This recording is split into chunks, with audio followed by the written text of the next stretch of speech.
Folks, Black Star Network is here. Hold no punches. I'm real revolutionary right now. Black power. Support this man, Black Media. He makes sure that our stories are told. Thank you for being the voice of Black America, Roland. Stay black. I love y'all. All momentum we have now, we have to keep this going. The video looks phenomenal. See, this difference between Black Star Network and Black-owned media and something like CNN. You can't be Black-owned media and be scared. It's time to be smart. Bring your eyeballs home. You dig?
Today is Thursday, September 12, 2024. Coming up on Roland Martin Unfiltered, streaming live with the Black Star Network. The Oklahoma Supreme Court denies a request to reconsider the Tulsa Race Massacre lawsuit dismissal. We'll talk with the attorney for the last living survivors. Vice President Kamala Harris back on the campaign trail. She was in Charlotte today, and whiny-ass Donald Trump says, there ain't not gonna be a debate. She whooped my ass, so I ain't doing that again. Caitlin Clark, oh Lord, these white folks are mad at her. We tried to tell y'all it wasn't all about basketball while these white folks were supporting Caitlin Clark. They're mad because she liked Taylor Swift's post endorsing Vice President Kamala Harris.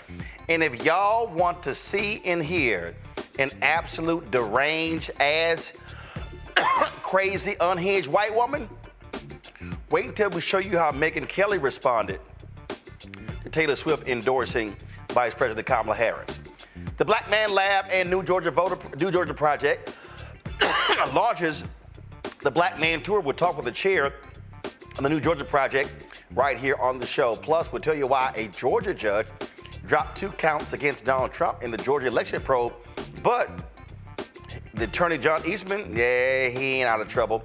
We'll tell you about that as well. Plus, new campaign there from the Harris campaign as well. A lot to talk about, including these racist white folks in Springfield, Ohio, continue to target Haitians to the point where the Haitian families are keeping their kids at home because they're scared for their safety.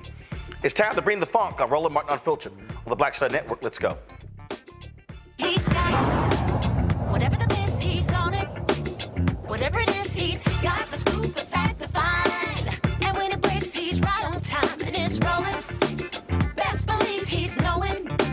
Putting it down from sports to news to politics. With entertainment just for kicks, he's rolling. It's on go, roll, y'all. It's Roland Martin, yeah. Rolling with Roland now. He's funk, he's fresh, he's real, the best, you know he's Roland Martin now.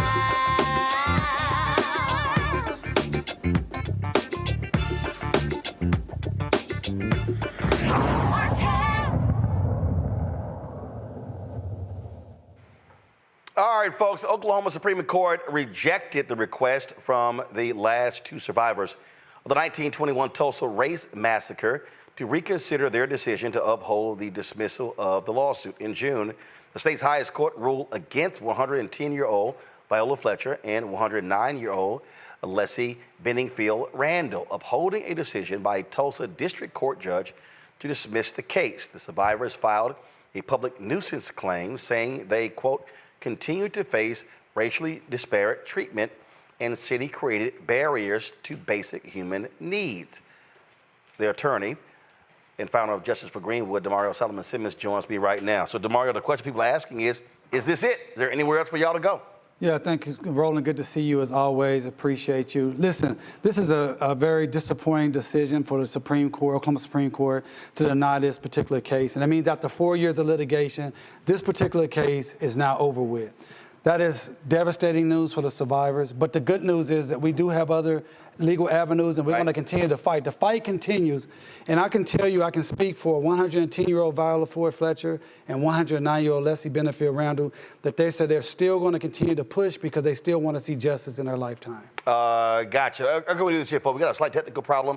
We're going to go to a quick break. We're going to come back on the show, okay? We'll be right back. Okay. He told us who he was. Should abortion be punished? There has to be some form of punishment. Then he showed us. For 54 years, they were trying to get Roe v. Wade terminated, and I did it, and I'm proud to have done it. Now Donald Trump wants to go further with plans to restrict birth control, ban abortion nationwide, even monitor women's pregnancies. We know who Donald Trump is. He'll take control. We'll pay the price. I'm Kamala Harris, and I approve this message. IVF is a miracle for us because it allowed us to have our family. After having my daughter, I wanted more children, but my embryo transfer was canceled 8 days before the procedure. Donald Trump overturning Roe v. Wade stopped us from growing the family that we wanted. I don't want politicians telling me how or when I can have a baby. We need a president that will protect our rights, and that's Kamala Harris. I'm Kamala Harris, and I approve this message. Here's a 78-year-old billionaire who has not stopped whining about his problems. Oh, she had a big crowd. Oh, the crowd. This weird obsession with crowd sizes. It just goes on and on and on.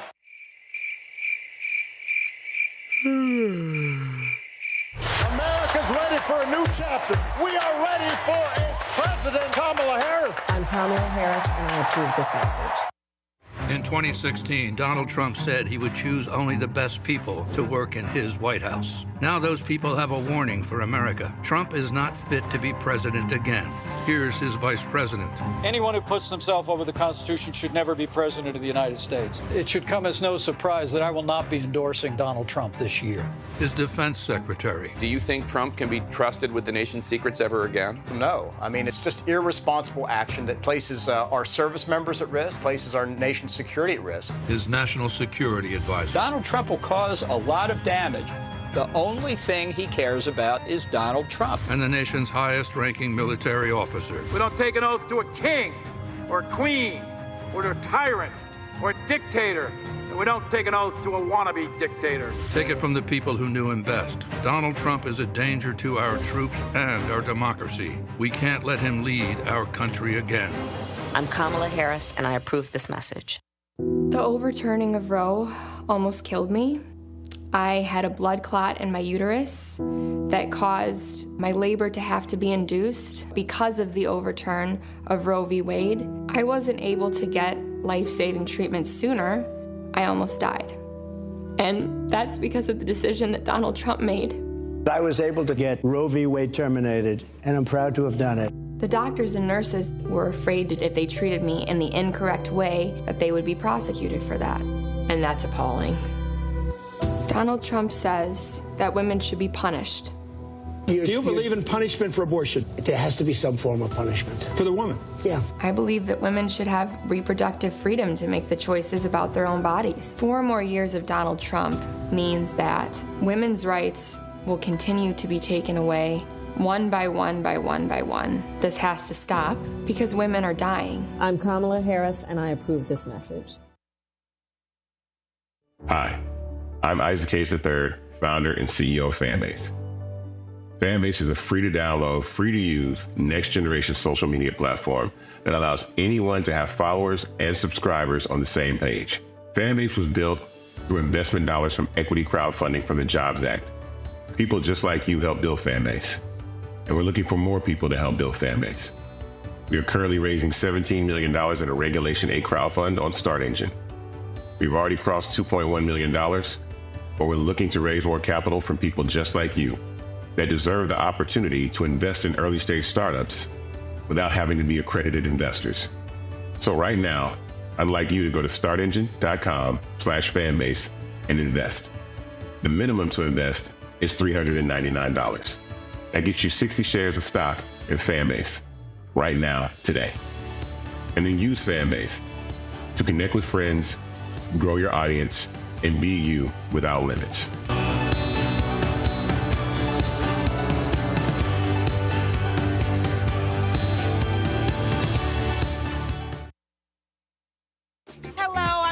Mitchell, a news anchor at Fox 5 DC. Hey, what's up? It's Tammy Roman, and you are watching Roland Martin Unfiltered.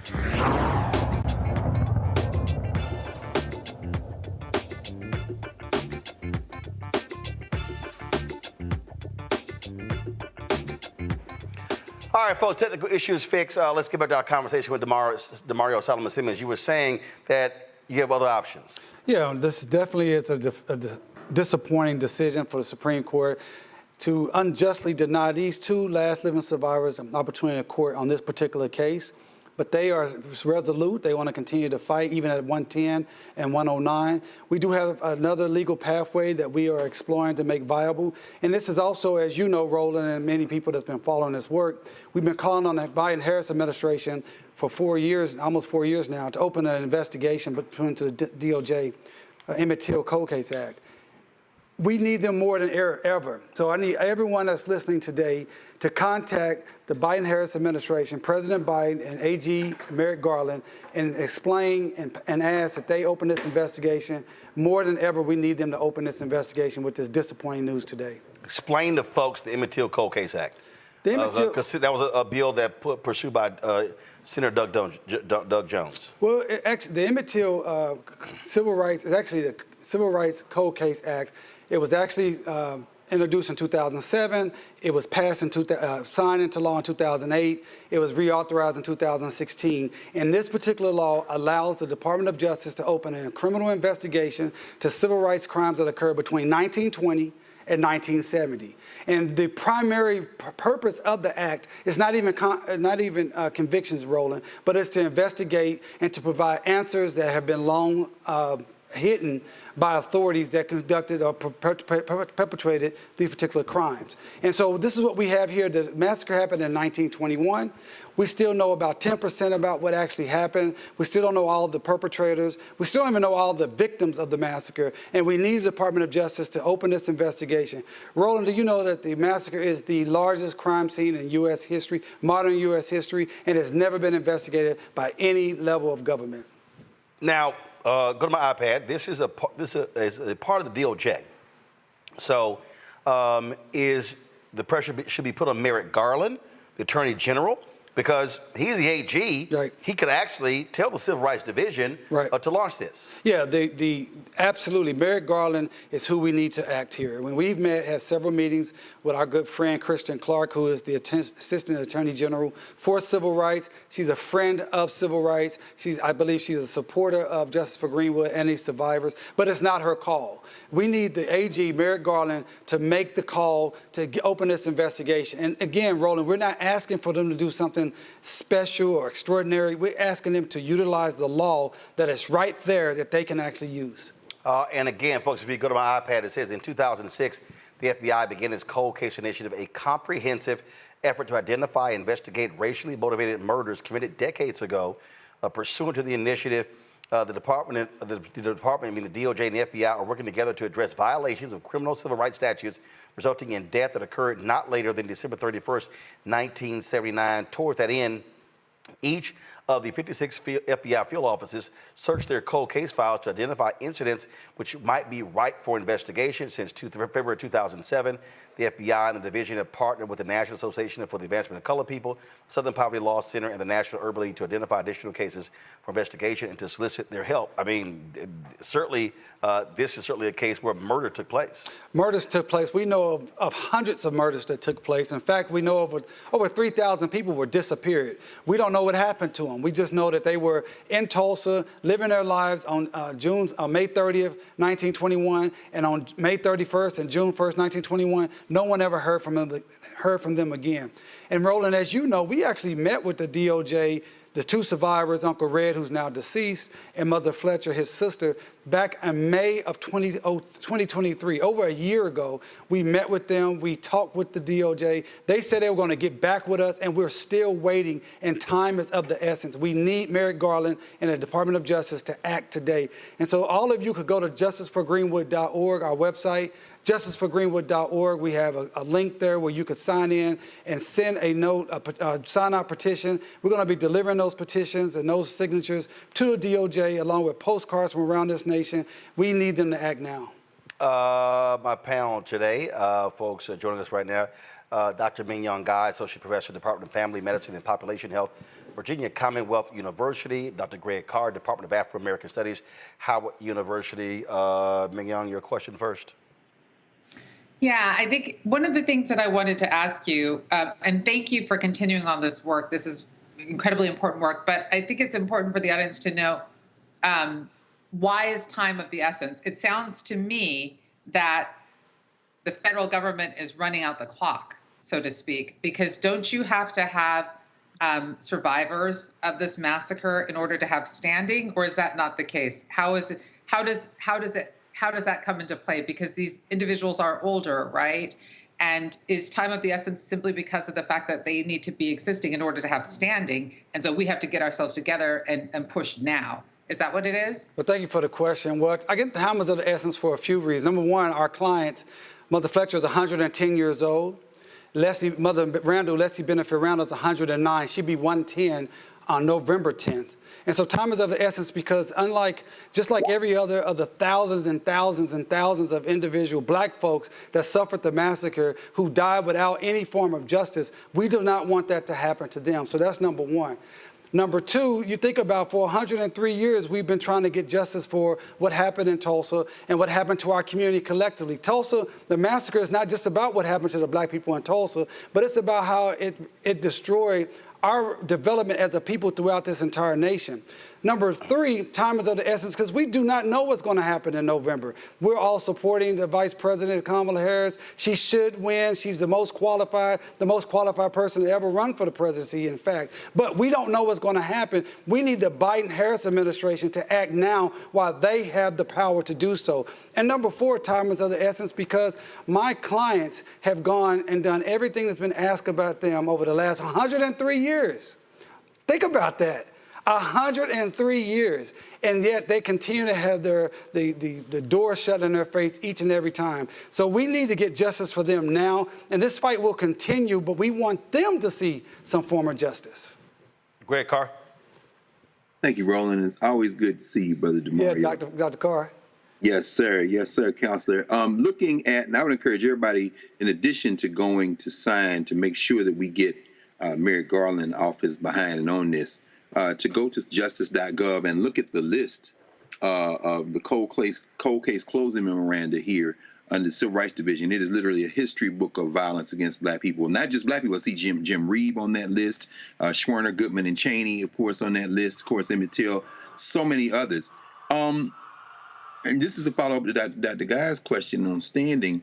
It isn't necessary, even though we absolutely want these two elders to receive some form of justice before they, like we will all do, join the ancestors. But it isn't necessary for them to do that, is it? By my looking at through, I guess it's over 100 of these cases that are represented here on this website. By my looking through them, number one, this would be the longest in terms of the distance between when the event happened and now case that would have been opened by the Justice Department, right? And most of these folk, of course, were executed by the state. They're individual cases, so none of them are alive. So is that a bar? I don't think it's a bar, is it? Oh, go please. No, Dr. Carr, thank you. And I'm sorry I didn't answer the question from the professor. No, that is not a bar. We do not have to have an actual survivor to have standing underneath this particular act, the Emmett Till Cold Case Act. And that's why this is so egregious. That this investigation has not already been opened up because they have the ability, the authority, the jurisdiction to open the investigation. And one of the things that they stated to us early on was, well, we don't know if it's anyone that we can prosecute. Well, number one, you can prosecute the entities, the corporations, and the businesses that are still living and breathing that perpetrated the massacre, including the city of Tulsa. But more importantly than that, the act itself, and Roland read it, The purpose of the act, the primary purpose, is investigative and to provide answers and closure for answers that you cannot get any other way. And so it's egregious that this has not happened yet, but you're both right. We do not need standing. We just need a Department of Justice that is serious about racial justice and serious about providing some form of justice to our community, our collective community, because the attack on Tulsa was an attack on Black America. All right, then. Well, Damario, surely keep us updated on what the next step is. Absolutely. Go to justiceforgreenwood.org. Continue to follow us and work with us as we continue to seek justice and reparations for our people. I appreciate it. Thanks a lot, folks. Let's go live to Greensboro, North Carolina. Vice President Kamala Harris has now taken the stage.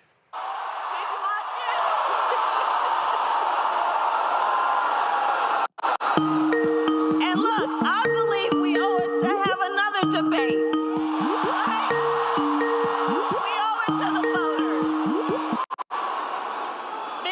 All right, folks. First of all, we were setting up our next caller, so we're going to switch our feed.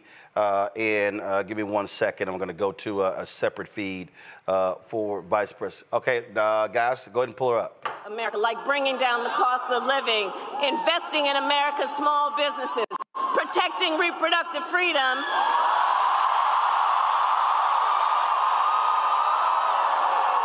And keeping our nation safe and secure.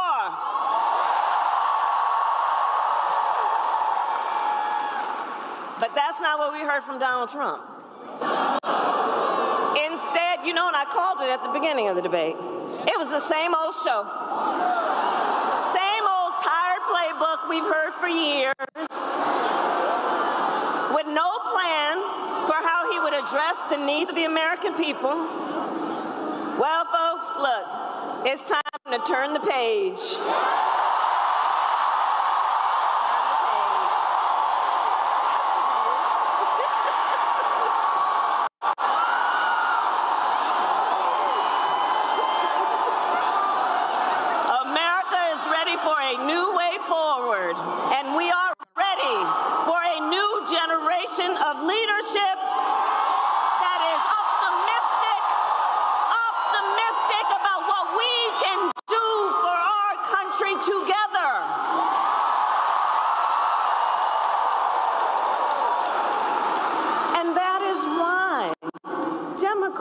Republicans and independents are all supporting our campaign because we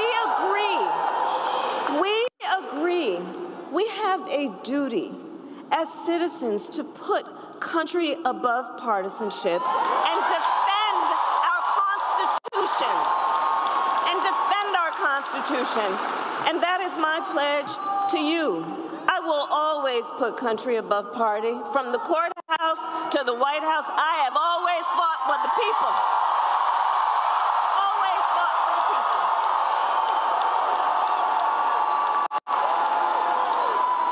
From being a young courtroom prosecutor, yes, USA, go on.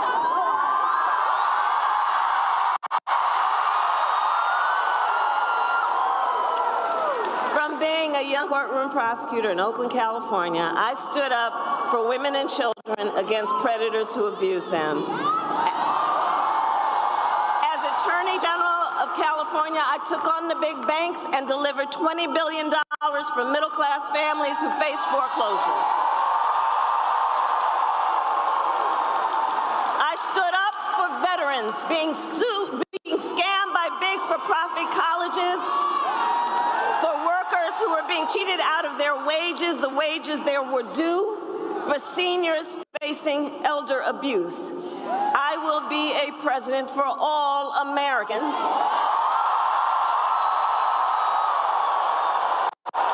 And together we will build a brighter future for our nation.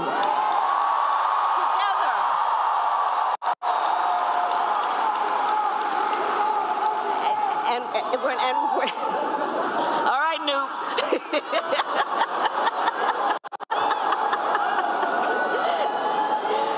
We are going to build a future where we build what I call an opportunity economy. So every American has an opportunity to own a home, to build wealth, to start a business.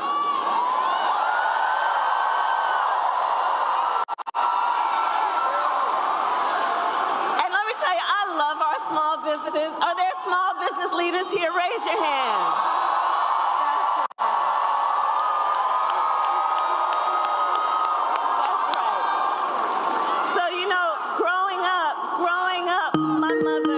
She worked long hours. She often worked very long hours, my mother. And so my sister Maya and I would go over to Miss Shelton's house. Now, Miss Shelton, we called her our second mother. She was the second mother to us. She actually was from Louisiana, and she would take care of us in the evenings and on the weekends when my mother was working. And she was a small business owner. And let me tell you what I learned from being a young child about a small owner, Miss Shelton. Our small business owners, you are business leaders, and you are civic leaders, you are community leaders, you hire locally, you mentor, you are part of the fabric of our communities, and you, like Miss Shelton, are the backbone of America's economy. The backbone. So I have a plan for you, and my plan is to give a $50,000 tax deduction for startup businesses. Because I understand not everybody, like the person that was on the stage with me the other night, gets handed $400 million on a silver platter and then files for bankruptcy 6 times. Come on. Come on. I know because look, my mother, she worked hard, she saved up, and it wasn't until I was a teenager she was able to buy our first home. I know the challenges that Americans and working people and families are having right now in terms of affordable housing. And we need to build more housing in America. So part of my plan, part of my vision for an opportunity economy is we are going to cut red tape and work with the private sector to build 3 million new homes by the end of my first term.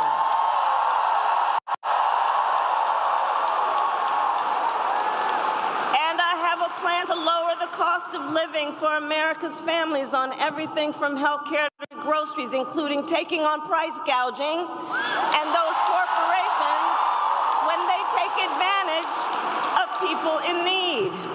Under my plan, more than 100 million Americans will get a tax cut. Thousands of dollars of your hard-earned money will go back in your pockets, including $6,000 during the first year of a child's life for young parents,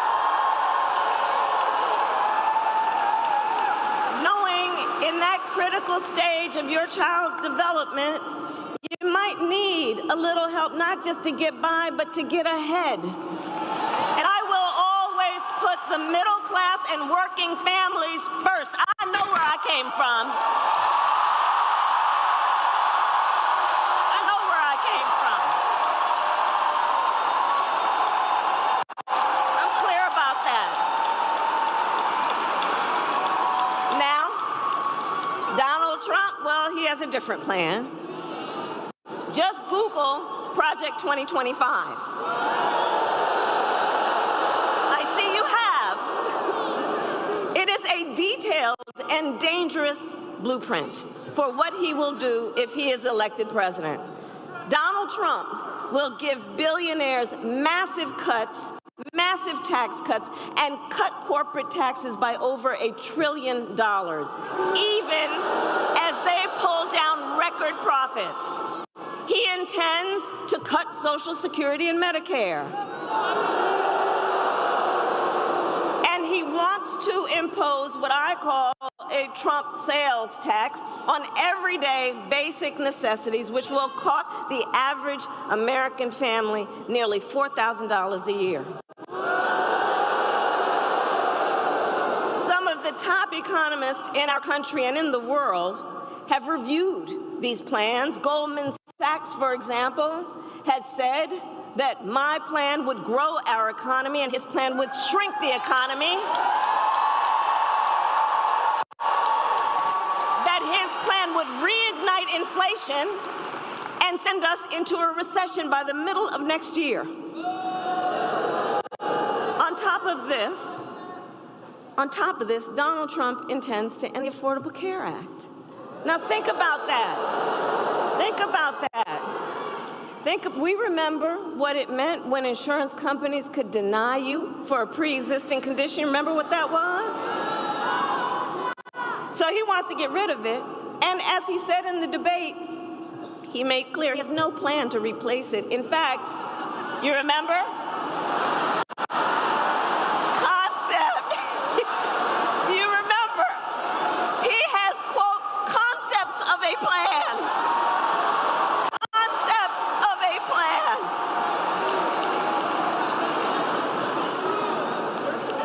I mean, we're 54 days from this election. Concepts of a plan. Which means no actual plan. Which means no actual plan. And 45 million Americans are insured through the Affordable Care Act. So understand what that means. He's going to end it based on a concept and take us back when folks were suffering. Well, we're not going back. We are not going back. We are not.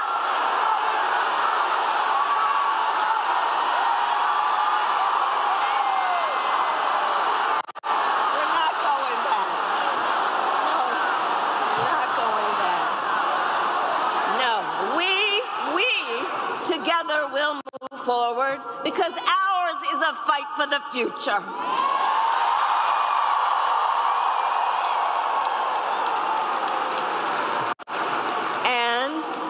And ours is a fight for freedom.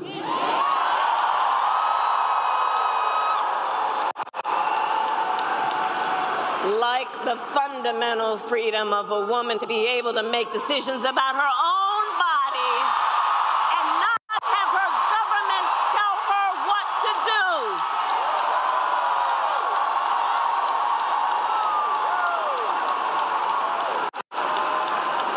And we remember how we got here.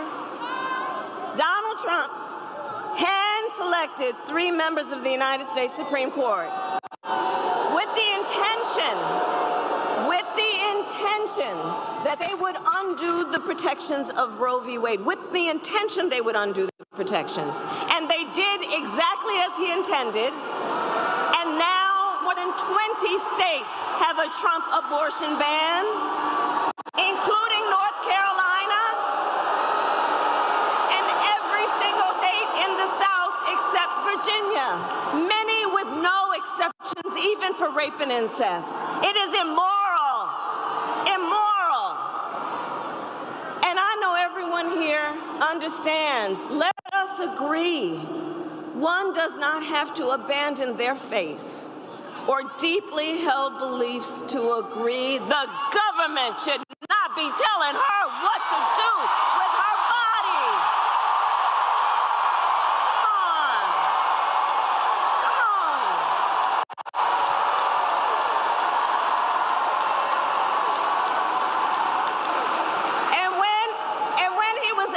Tuesday night, Donald Trump refused to say that he would veto a national abortion ban. Well, when Congress passes a bill to restore reproductive freedom, as President of the United States, I will proudly sign it into law. Proudly sign it into law.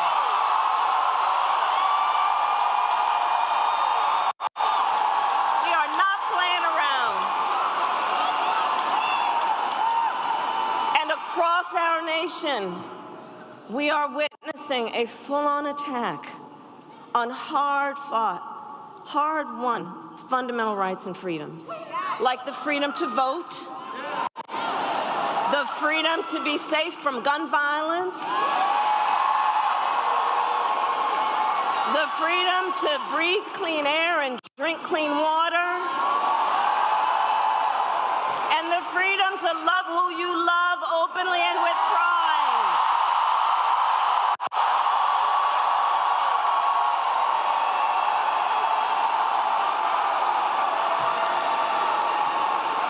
And here's the thing that I know about all of the North North Carolinian leaders who are here, you know this so well, it's part of your DNA. Generations of Americans before us led the fight for freedom. Generations of Americans before us, many from right here, led the fight for freedom.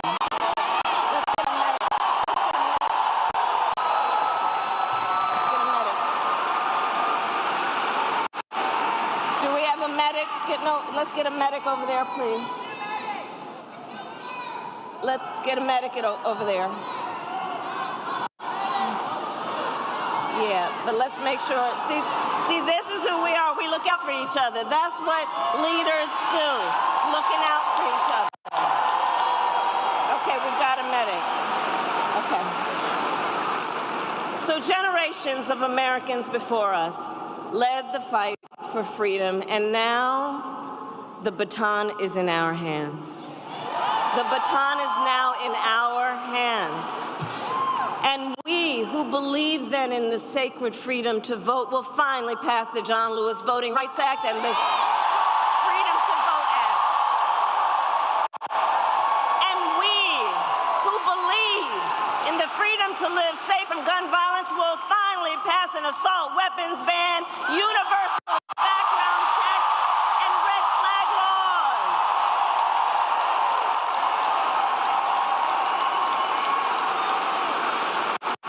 So much is on the line in this election, and we got this. We got this. But look, here's the thing. This is not 2016 or 2020. The stakes are even higher. Because 2 months ago, the United States Supreme Court basically told the former president that he will effectively be immune no matter what he does in the White House.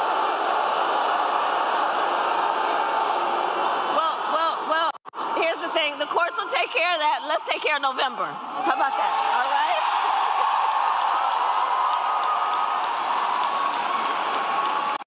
But imagine what that court ruling means. Imagine what that means. Because before, there might have been at least the belief that there would be the threat of consequence.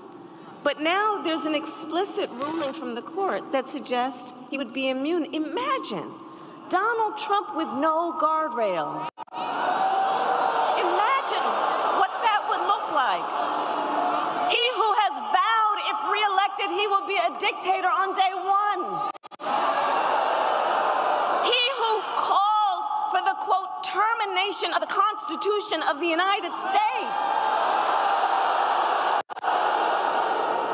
And let us be very clear, someone who suggests that we should terminate the Constitution of the United States should never again stand behind the seal of the President of the United States. Never again. Never again.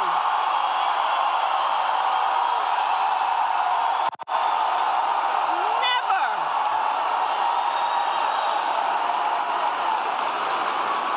And put that all in the context of people who have been talking about how he was when they served with him in the White House. People who saw him every day. His national security advisor, his defense secretary, his chief of staff, and his vice president. All of whom have warned America, Donald Trump is not fit to be president of the United States.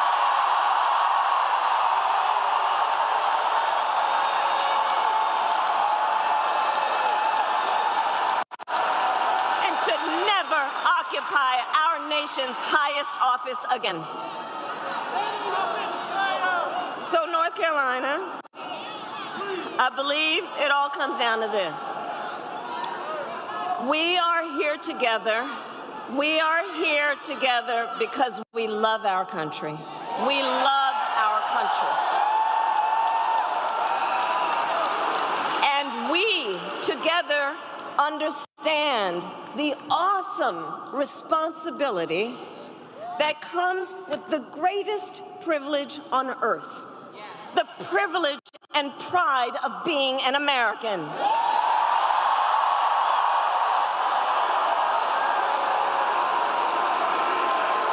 It's an awesome responsibility. That's right. That's right.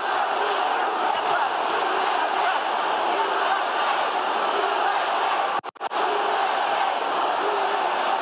And I do believe it is the highest form of patriotism to fight for the ideals of our country and to fight to realize the promise of America.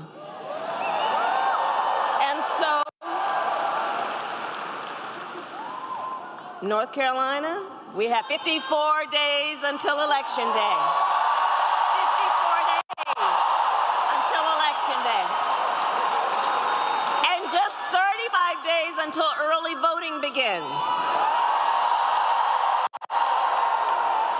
And it's not only the presidency that's on the ballot. There are many, many important races, like Josh Stein running for governor.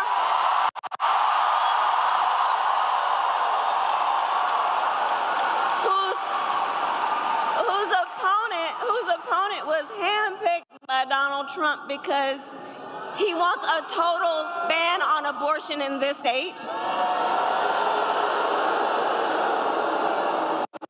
And that is just one of the many stakes that are at play in this election.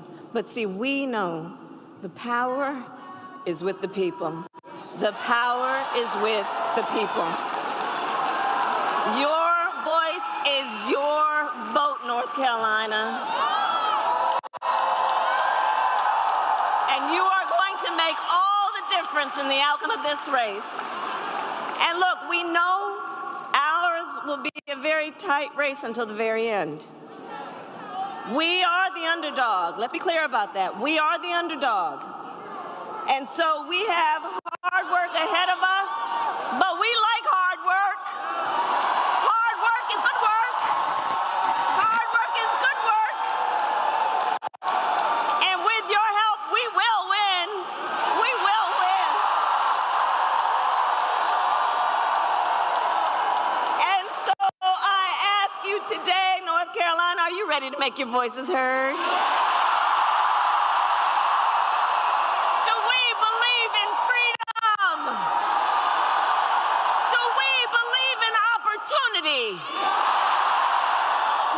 believe in the promise of America?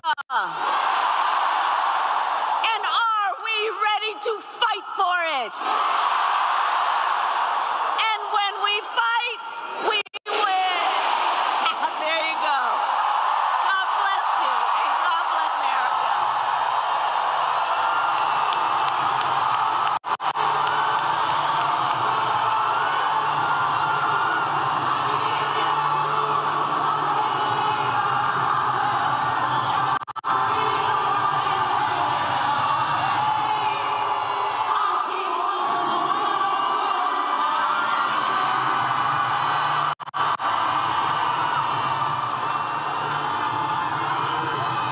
Folks, Vice President Kamala Harris, 2 rallies today in North Carolina. That's Greensboro earlier.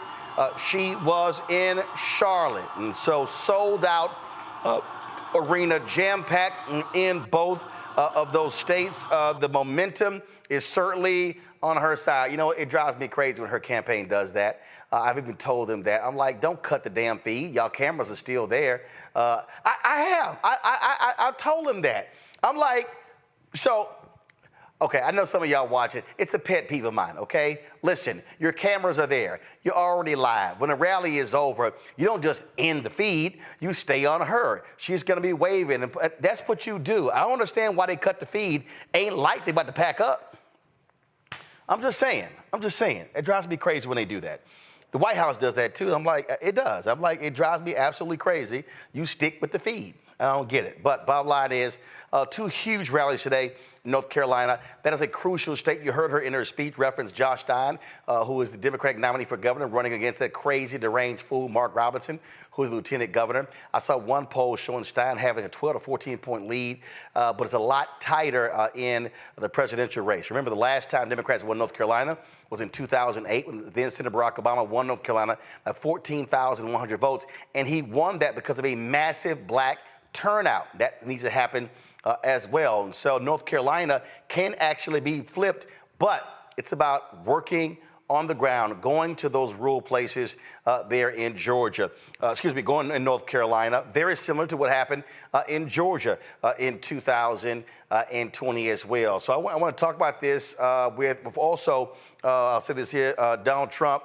I told everybody, what did I tell y'all when it came to the debate on Tuesday? I said, that boy ain't gonna have another debate. I said, he's scared. He's scared.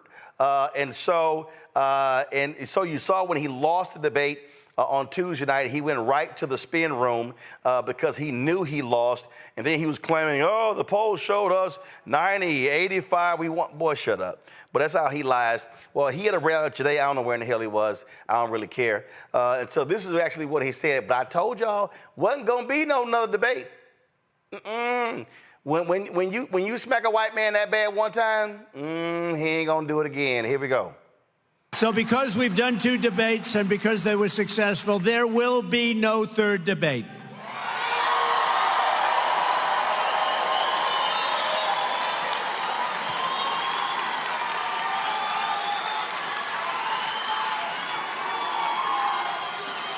It's too late anyway. The voting's already begun. Yeah, see, what had happened was Vice President Kamala Harris, she brought some baby powder and she smacked his ass like a pimp. And so that's actually what happened at the debate. Again, what has to happen, a repeat in Georgia, a repeat in North Carolina, that is turning out rural voters, turning out black men as well. My panel, of course, is Lauren Victoria Burke with NMPA, Black Press Youth of America. She joins us right now as well. Also, joining us on the show right now is Dr. Francis Johnson, chair of the New Georgia Project. I'm gonna bring this together because you're starting your black male tour. And when we had Christopher Toller on yesterday, and guys, bring up all 5 of us. When we talked about the numbers, I mean, the reality is she still has room to grow when it comes to black voters. And North Carolina, Lauren, I want to start with you. North Carolina, same as Georgia. You can't just focus on Charlotte, Greensboro, Raleigh, Durham. You really have got to go to the black belt of North Carolina. You got to go to those rural places, the places where they don't see people often. Vice President Kamala Harris, Governor Tim Walz, they were in Georgia for that rural tour. More of that has to happen because what they cannot do, a lot of those places have a lot of black votes, but you got to get them out.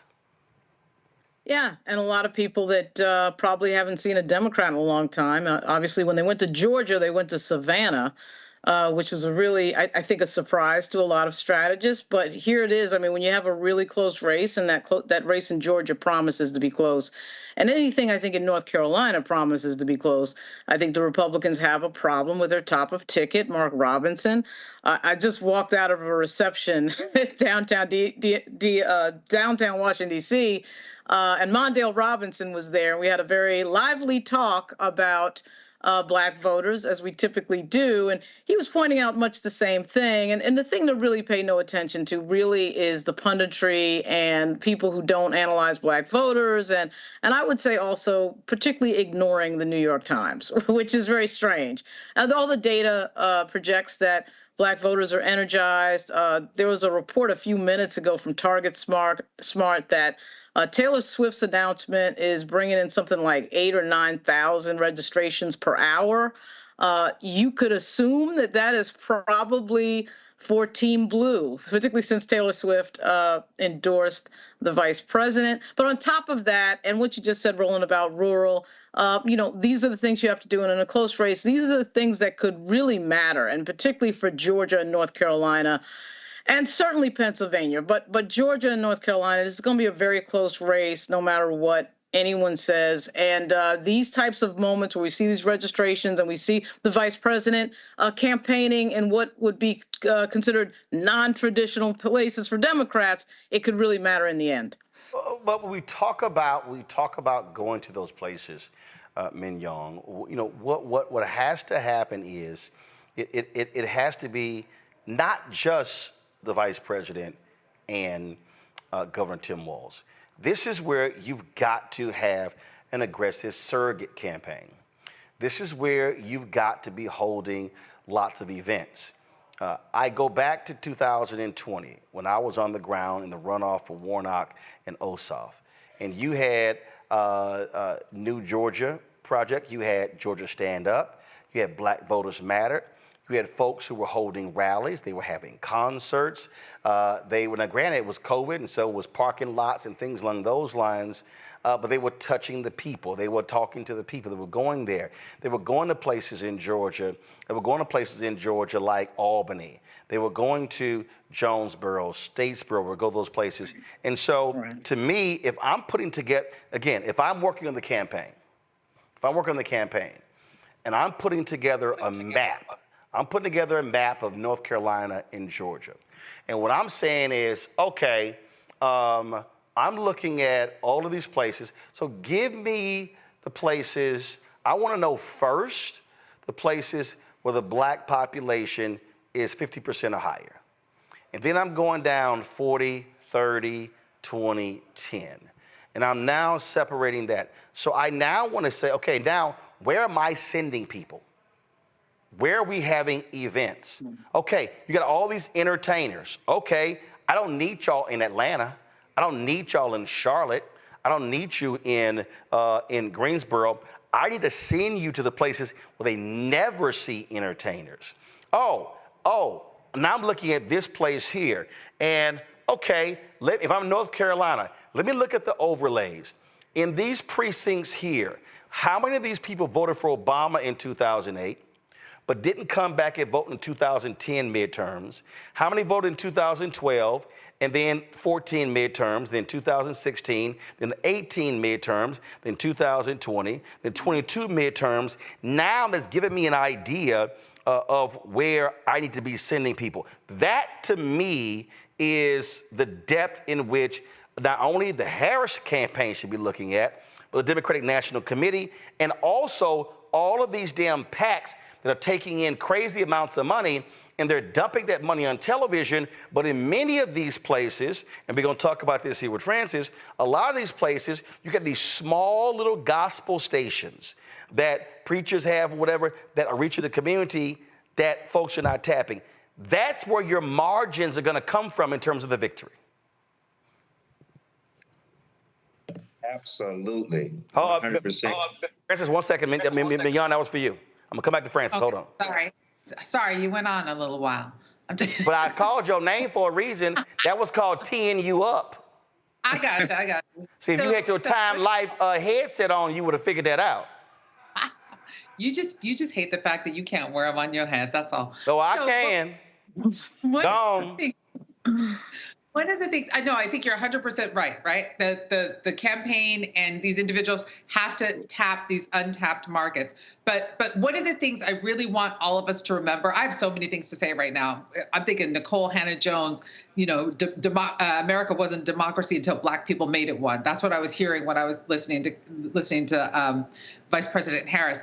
But one of the things that I really want all of us to remember is that democracy is a participatory engagement, right? So yes, the candidates have to do what they got to do.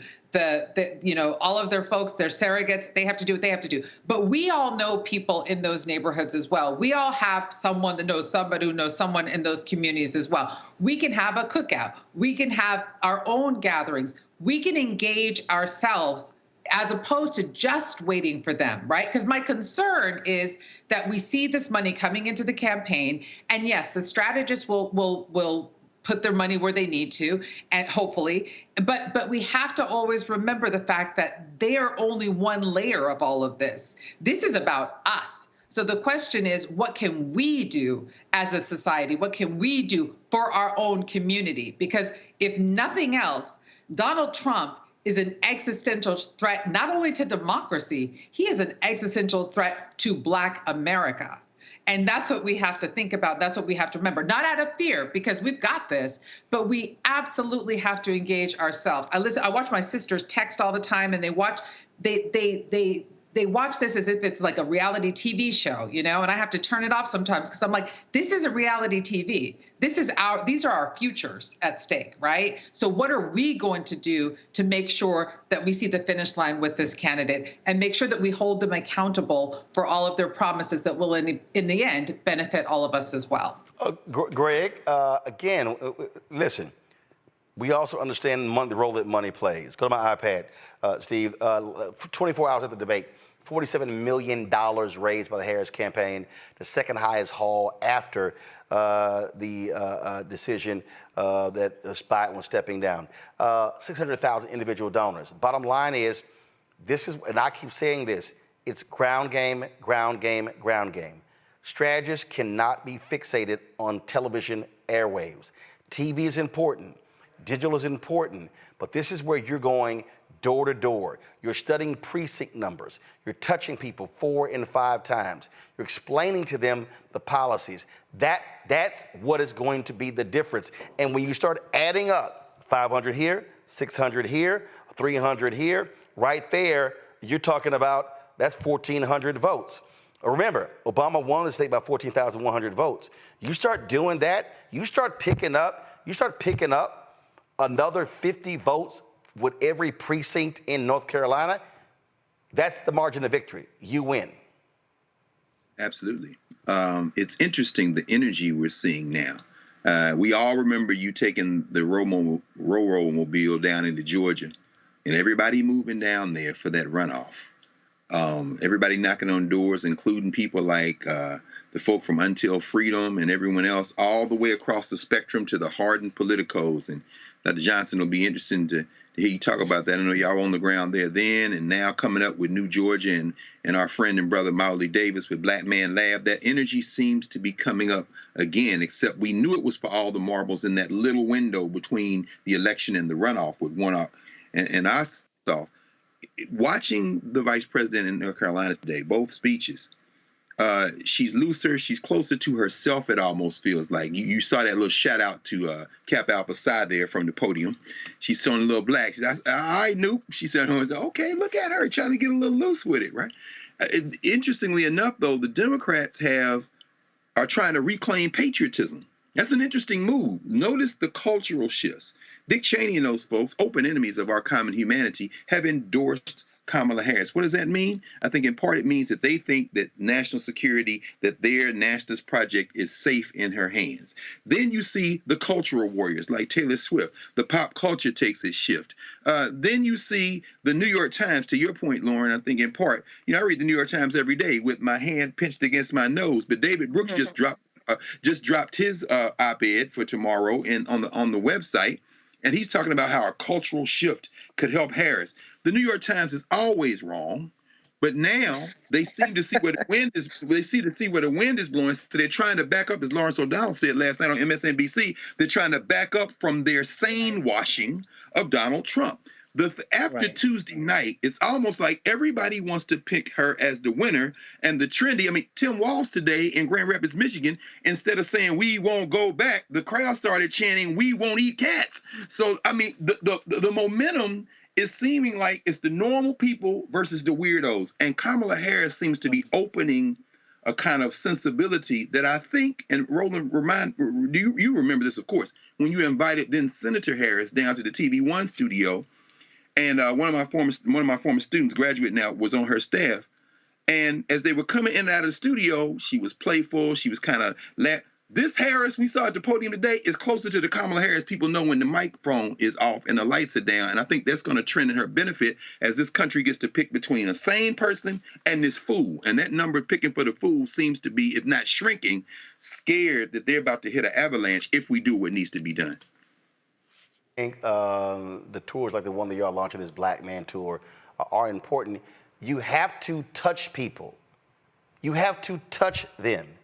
You can't, and these smaller conversations then begin to lead to the personal conversations, and then they begin to build and grow this way.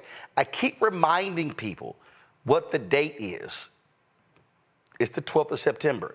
The election ain't tomorrow, Francis. And so I keep telling folks, yes, you got early voting. Go back. Yes, you got early voting. Yes, you got all of that. But it's a build up. So if you look at November 5th and you say, conversations start now, you go for the next 3 weeks, you're into October, you got 5 weeks before the election day, you build up to that, and that's what gets people out to vote. Absolutely. You know, the good thing about it is we didn't stop after you left the tour in 2022. We have engaged in this Black man conversation consistently and ongoing in the interim.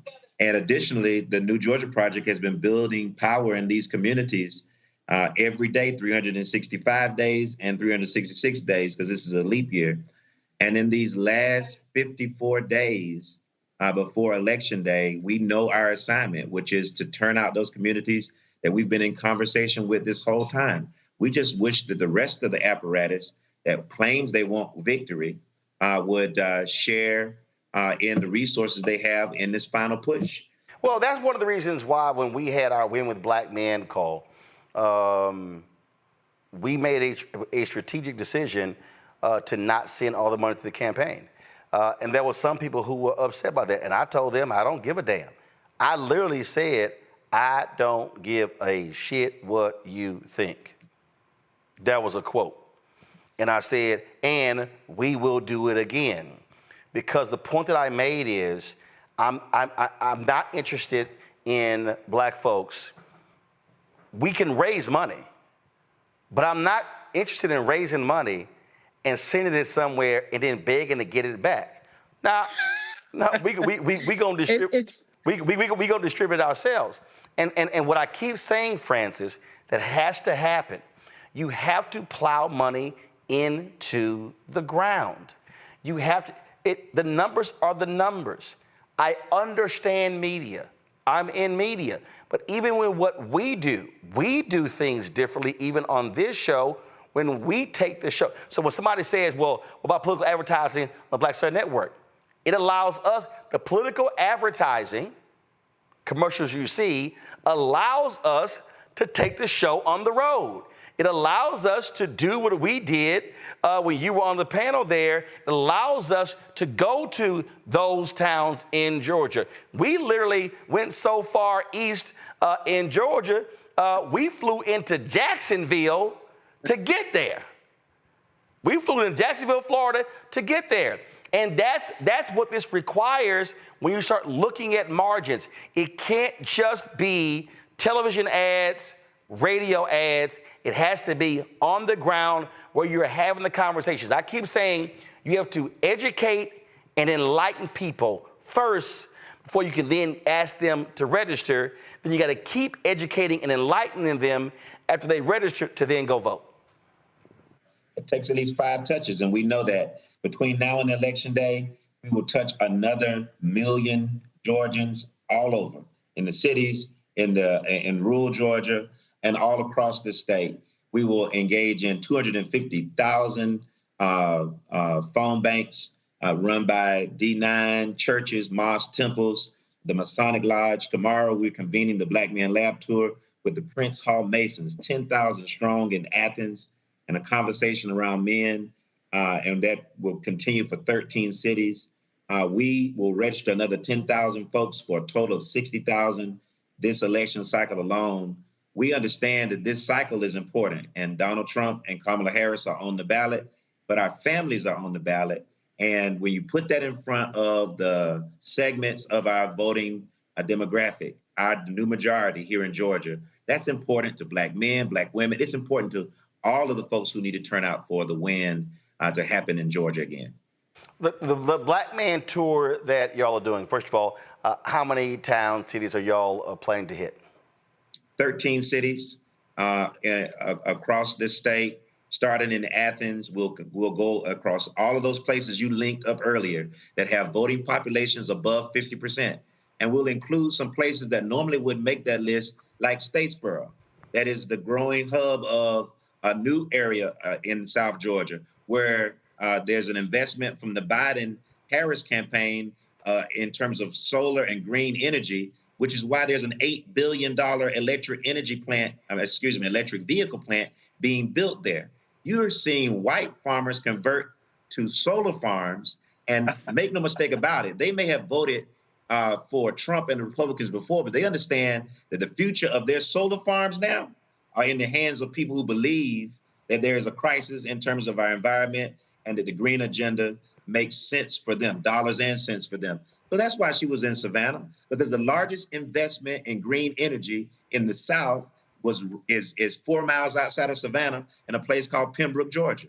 And so this makes sense for those who are on the ground. Now, if you want to spend all your money with Northeastern elite marketing firms who are going to tell you how to talk to Black people in Georgia, that's fine. If you really want to run a ground game that's going to make a difference, like an 11,779 vote difference, then come talk to us at the New Georgia Project and the Black Men Lab. The 13, which cities? So you mentioned Athens, you mentioned Statesboro. Augusta, Valdosta, Brunswick, where that tragedy happened with Ahmaud Arbery. Yep. Atlanta, we'll be out in Clayton County, in Gwinnett County, we'll be in Macon-Bibb, we'll be in Warner Robins, and in a couple of those stops, we will engage again. And so we'll touch some of those places across this tour map 26 times. 26 times this lab and this conversation will be engaged. That's in addition to our weekly lab that runs every week in Atlanta on Monday and Tuesday. All right, then. Well, look, this is what is needed, not just in Georgia, but also in North Carolina, in Arizona, hell, in Florida, in Texas. You have to have that level of engagement. I think it absolutely matters. Francis, we appreciate it. Thanks a lot. Thank you, sir. Going to go to a break. We'll be right back. We'll pick up on the conversation when we come right back. You're watching Roland Martin Unfiltered on the Black Star Network. Support the work that we do. Join the Bring the Funk fan club. So you're checking money order to P.O. Box 57196, Washington, D.C., 20037-0196. And let me also do this here. And Keenan, send me the information for the other Cash App. So come to me on this one. All right, kill the music. So let me explain to y'all what's going on with Cash App. And it's frankly, is really pissing me off. So Cash App, for some insane ass reason, decided to change their procedures. And so they now cap the number of transactions you can receive in a day, in a week, and in the month. So a lot of you have been trying to support this show, and you've been getting rejected. Your donations are not going through. That's because Cash App changed their rules. I have been texting them, I have been emailing them saying, what the hell are y'all doing? How do you not tell anybody? And what's the point of actually doing this? It makes no sense whatsoever. And so I don't get it, because it just makes no sense. Why would you cap how many transactions can happen a day? Now, if you're sitting here saying, oh, it's for fraud prevention, okay, but then you have other accounts that are accounts that allow transactions. And so again, we're trying to get them to raise it. And so I said to them, it was happening last week. We saw it last week. And then I said, listen, y'all let me know about Monday. Well, I said, I'm going to start calling y'all out. So here's what we're going to do. Y'all use something else other than Cash App. I'm telling y'all what Cash App is doing, okay? So here's what we had to do. We had to create additional, and I didn't want to do this. I did not want to create additional Cash App accounts because then folks are like, well, I don't know which one is real, which one works or whatever. So this is a backup Cash App right here, which is $ Uncle Roro Martin. That's what that right there. So come on, go ahead and show it. So that's a backup Cash App. We have a third backup Cash App. And so we're trying to get them to change this stupid ass policy because it's just dumb. It's just dumb. So, and so don't use our normal one, which is the one, don't use that one because again, I mean, every time it gets blocked, I get a notification of it being blocked. And it just keeps happening. And this thing really started last week. It just makes no sense to me whatsoever why Cash App is doing this. And so, in fact, somebody tried to do a payment the last hour. Robin Thames tried to actually do a payment. Nope, got rejected. Victoria Herndon tried to give us her $50. She called it her tithe, got rejected. Michelle Chatham got rejected. Angela Arline got rejected because they're trying to give to our normal Cash App. So this is the backup Cash App. Here are the other forms that we accept electronically. PayPal, okay, R. Martin Unfiltered. That's me, paypal.me/R. Martin Unfiltered. Venmo is /RM Unfiltered. Zelle, Roland@RolandSMartin.com, Roland@RolandMartinUnfiltered.com. And so we are putting pressure on Cash App. I'm about to post this. I need y'all to also tell Cash App what the hell are y'all doing because they need to change this. All right, folks, I'll be right back.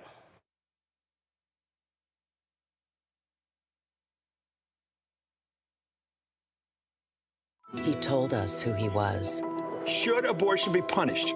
There has to be some form of punishment. Then he showed us. For 54 years, they were trying to get Roe v. Wade terminated, and I did it, and I'm proud to have done it. Now Donald Trump wants to go further with plans to restrict birth control, ban abortion nationwide, even monitor women's pregnancies. We know who Donald Trump is. He'll take control. We'll pay the price. I'm Kamala Harris, and I approve this message. IVF is a miracle for us because it allowed us to have our family. After having my daughter, I wanted more children, but my embryo transfer was canceled 8 days before the procedure. Donald Trump overturning Roe v. Wade stopped us from growing the family that we wanted. I don't want politicians telling me how or when I can have a baby. We need a president that will protect our rights, and that's Kamala Harris. I'm Kamala Harris, and I approve this message.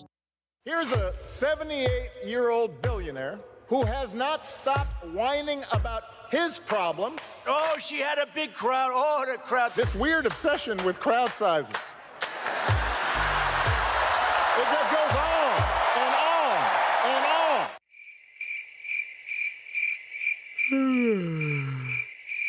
America's ready for a new chapter. We are ready for a President Kamala Harris. I'm Kamala Harris, and I approve this message.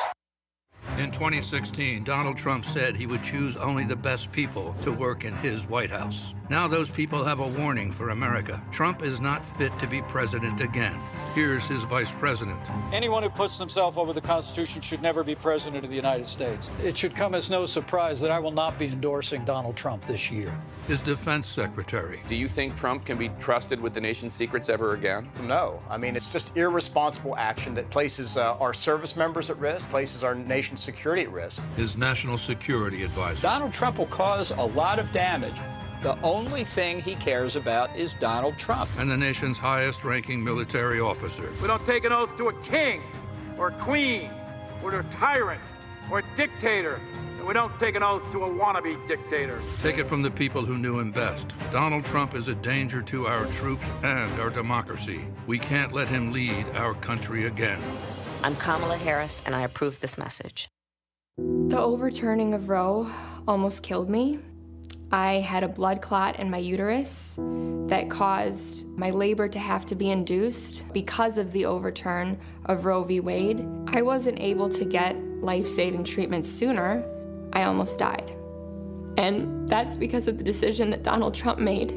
I was able to get Roe v. Wade terminated, and I'm proud to have done it. The doctors and nurses were afraid that if they treated me in the incorrect way, that they would be prosecuted for that. And that's appalling. Donald Trump says that women should be punished. Do you believe in punishment for abortion? There has to be some form of punishment. For the woman? Yeah. I believe that women should have reproductive freedom to make the choices about their own bodies. 4 more years of Donald Trump means that women's rights will continue to be taken away one by one by one by one. This has to stop because women are dying. I'm Kamala Harris, and I approve this message. Hi, everybody. I'm Kim Coles. Hey, I'm Donnie Simpson. Yo, it's your man Deion Cole from Blackish, and you watch Roland Martin, Unfiltered.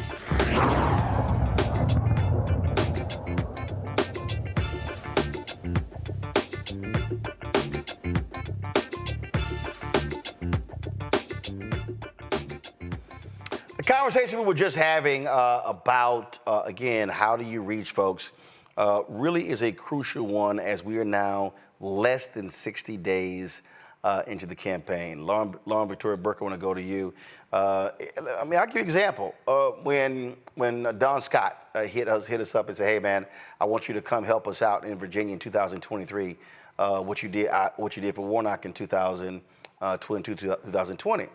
You had some folks who were like, man, what are you doing? Why are y'all engaging Roland Martin in the streaming show? He said, first of all, because he can reach people we can't. And so they were fixated, and this is the mistake that people make. They were fixated on, well, only, 50 and 60 and 70 people turned up. And he said, did you see how many were streaming? And he told me about the number of calls and emails they got from people who said, hey, I couldn't make it out to the event, but I was watching it on my phone. And then the candidates who were showing up, they were taking those clips and they were driving it on their social pages, on all of their platforms. This is the campaigning in 2024. Too many of these strategists are still trying to run analog campaigns in a digital environment. Yeah, and also they don't want to share the money with anybody black who is not in their friend circle.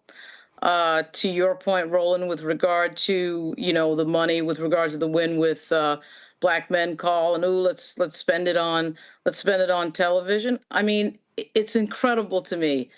Every time we get a lightning in the bottle candidate, African American, in this case Vice President Harris, in the last case then U.S. Senator Barack Obama, and then, of course, President Obama, these lightning in the bottle candidates who are in touch with the culture, in touch with young people a lot of times, and in touch with the style of politics that really works and gets people excited and galvanized, gets people off the couch. As you can see with Vice President Harris, we're having this huge spike in registrations, huge spike in interest. From a lot of people who never gave before.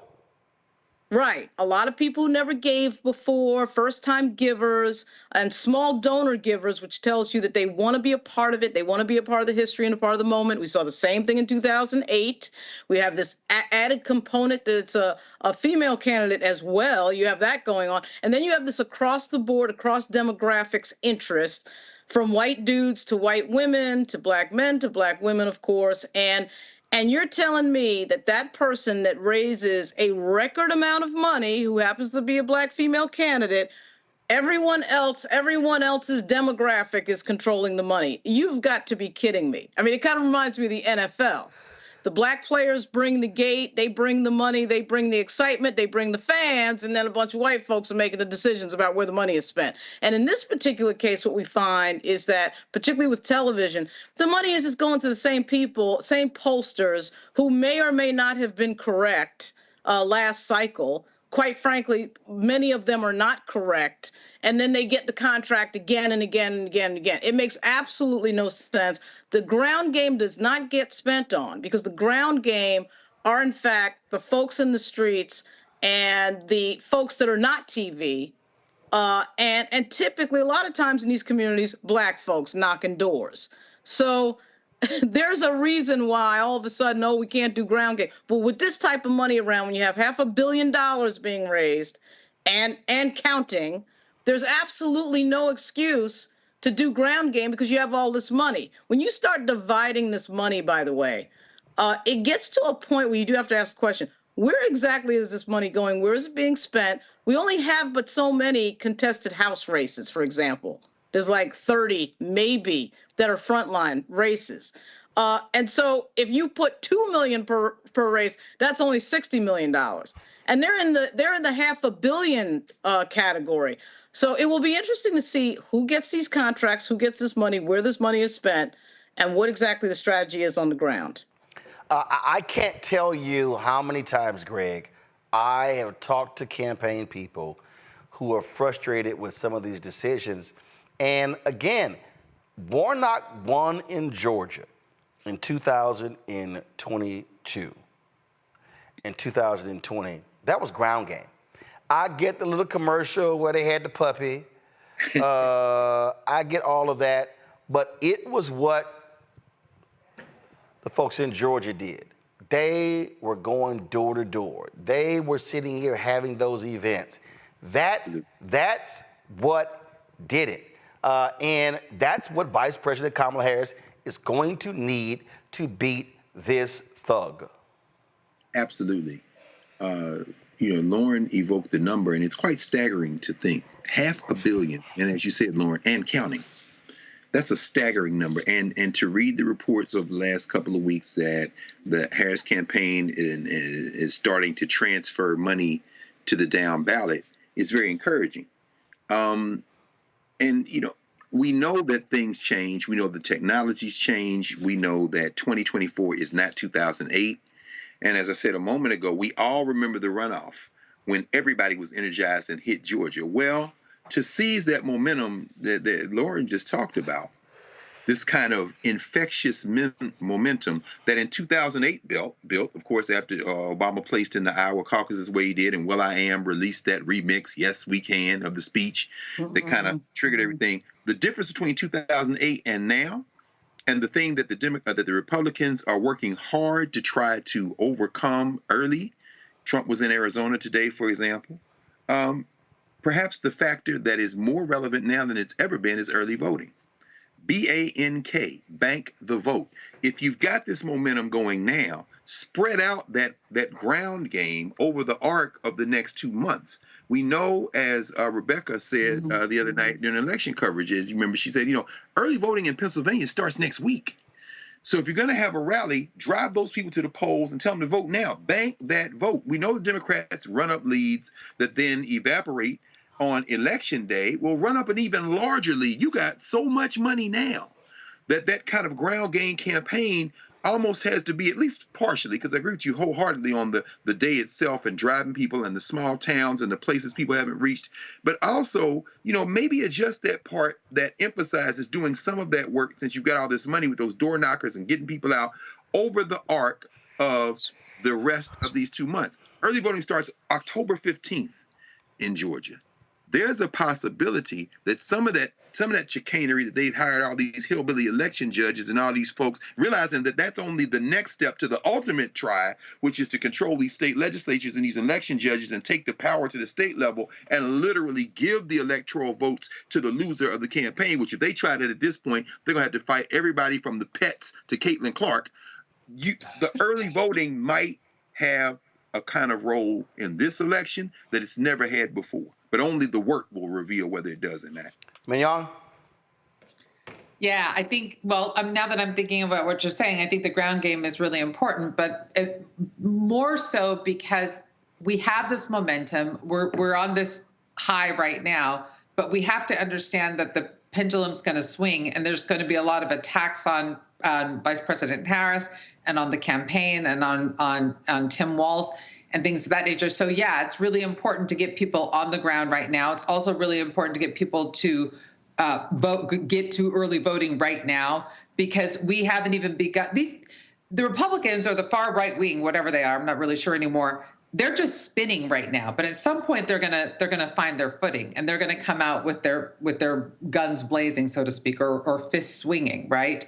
So we have to be prepared for that. And I do believe you're correct that they have to invest in these local organizations and these local entities, because those are going to be the ones to be able to create some of the wall that will be able to buffer those attacks that will infiltrate the communities and diminish some of the joy and the excitement and the momentum behind the campaign. One of the things that is getting on my nerves. Is it me, Roland? No, it's not you. Today. One of the things that's getting on my nerves are these entertainers and these non-entertainers who have no idea what the hell they're talking about. The latest dumb comment comes courtesy of Faison Love. I'm just gonna play this for you, and then I've got a few words on the other side. You know, I tried to watch the presidential debate, and it just was boring. So I ended up watching reruns of The Cosby Show. And I was like, wow, this is what's missing in America is the family, the black family. The nucleus is the black family, a structure. And that structure is being destroyed basically because of child support. Women are having these children check babies. They don't care about the kid, they just care about the check. And I was like, wow. I grew up with a mother and father. I never heard my mother once say, I'm gonna leave you and put you on child support. I didn't know what child support was until I was 50 years old. So I had to go to court for it. I'm like, what? I thought this was for deadbeats. I'm here, what the? My point is, Vice President Kamala, I hope I'm saying your name right, Donald Trump, if you want to win the presidential race, abolish child support.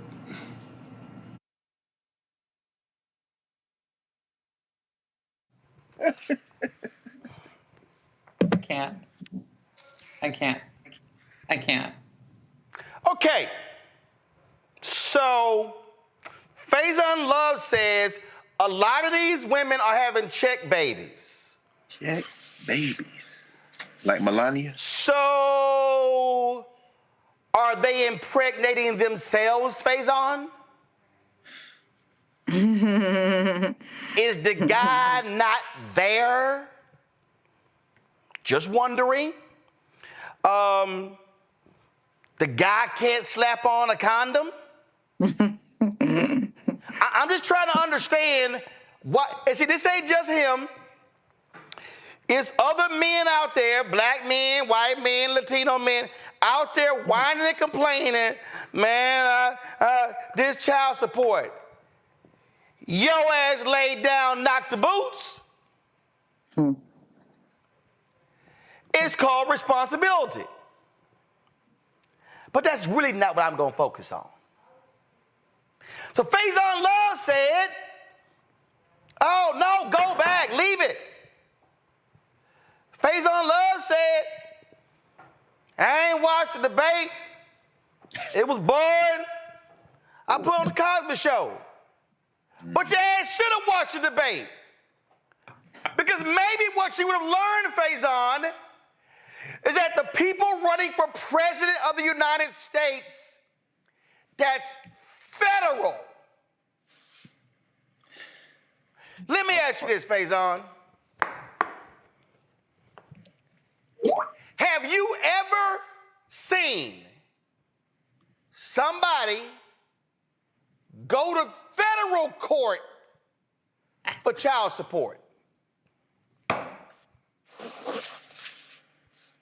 Lauren, Greg, Mignon, have y'all ever seen somebody go to federal court for child support? No, sir.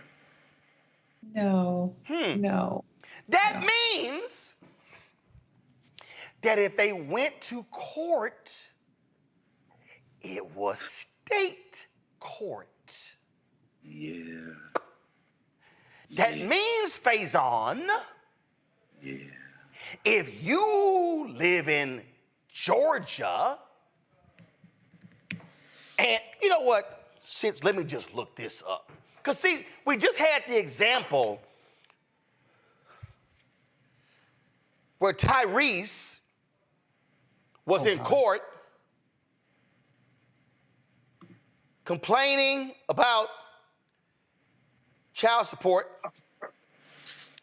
and complaining about his ex-wife want more money.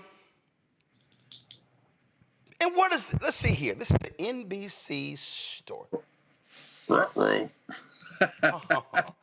me just pull this up. Go to my iPad. Don't do it. A judge in Georgia on Monday ordered actor and singer Tyrese Gibson jailed over his failure to make child support payments. Second paragraph, Faison. Fulton County Superior Court Judge Kevin M. Farmer found Gibson blah, blah, blah. Faison, Fulton County Superior Court Judge. That's the state. So if you, Faison, would like for child support to be abolished, then you and others are going to have to travel to 50 states in America and ask the legislature, not the governor, the legislature to outlaw child support. I keep telling y'all, we need Schoolhouse Rock 2.0. Maybe we need Big Perm. Yikes.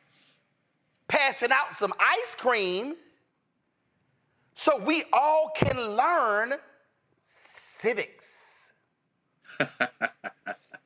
Faison and anybody else who desires for Donald Trump or vice, and her name is Kamala. Exactly. Your name is not Fusion. Yikes. Your name is not Futon. Your name is Faison Love.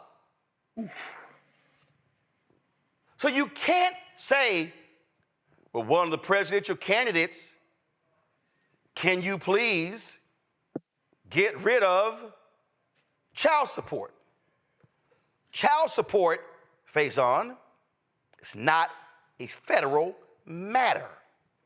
Child support, Faison, is a state matter.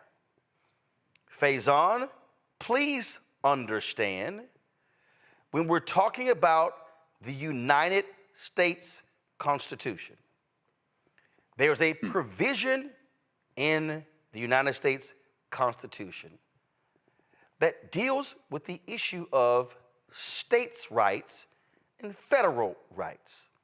And in that particular Constitution, what it lays out, Faison, is whatever is not remunerated in the U.S. Constitution, it falls to the states. Faison, there is nothing in the United States Constitution that addresses childbearing. There's nothing in the United States Constitution that addresses the family. Nothing. That's a state issue. In fact, Faison, when a child is born and a birth certificate is issued The birth certificate is not issued by the President of the United States. There is no presidential seal that is assigned to the birth certificate. There's no, you do not have on a birth certificate, if this was the birth certificate of your children, there's no signature line for the president, for the Speaker of the House, for the minority leader.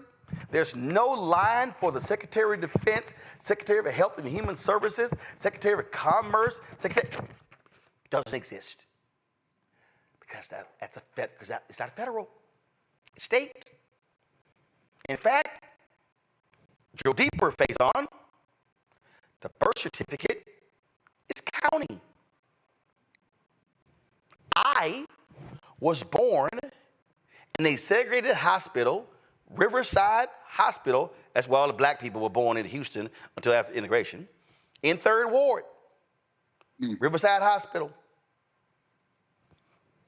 That birth certificate was filed with Harris County, the county where I live, where I was born. It wasn't authorized by Dallas County or the other 253 counties in Texas. It was authorized by Harris County. That's why, Faison, when you're invited to the White House, they send you a form, electronic form. Not only do they ask you what country are you from, they also ask you the state, because your address, and the county that you were born in. So, for all the people out here who are yelling about child support, and what is Kamala Harris going to do about child support? Not a goddamn thing. Because she can't. Just like if somebody, I forgot who it was, somebody said, man, so-and-so needed pardon. No, because they were convicted in state court. The President of the United States has no state jurisdiction. The President of the United States can only pardon for federal crimes. That's it. Just like when all of these people were like, oh, Joe Biden put all these black people in jail because of the crime bill. The crime bill only applied to federal crimes, not state crimes. When people were talking about, well, the three strikes law, that was a federal 3 strikes, not state. So if you committed and here's the other deal with crime. There are state crimes and there are federal crimes. If you commit a state crime and you are convicted, first of all, if you commit a state crime, you're tried by a state judge, you're tried by a county prosecutor, and if you are convicted, you go to a state prison. If you commit a federal crime, you are prosecuted by a U.S. attorney for the said district, and then if you are convicted, you go to federal prison. So for all the folk like Faison Love who are making these claims, please, can y'all stop demanding that presidential candidates do things that they literally are not empowered to do? This ends today's civic lesson.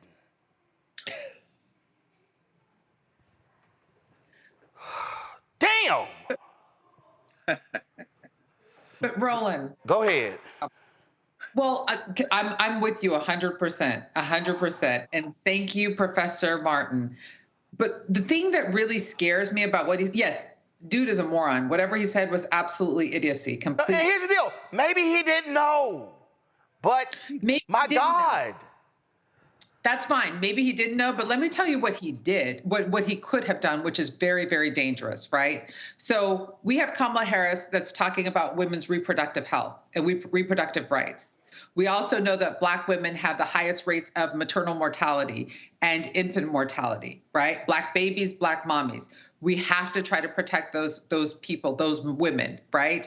And this fool is over here talking about not wanting to pay for child support, right? So can you imagine somebody who's sitting at home and saying, yeah, he might be right. He might be right. Yeah, why do I even care about all that stuff? Because I will have to pay for child support anyhow. So maybe I don't want them to have that. What he's saying is dangerous.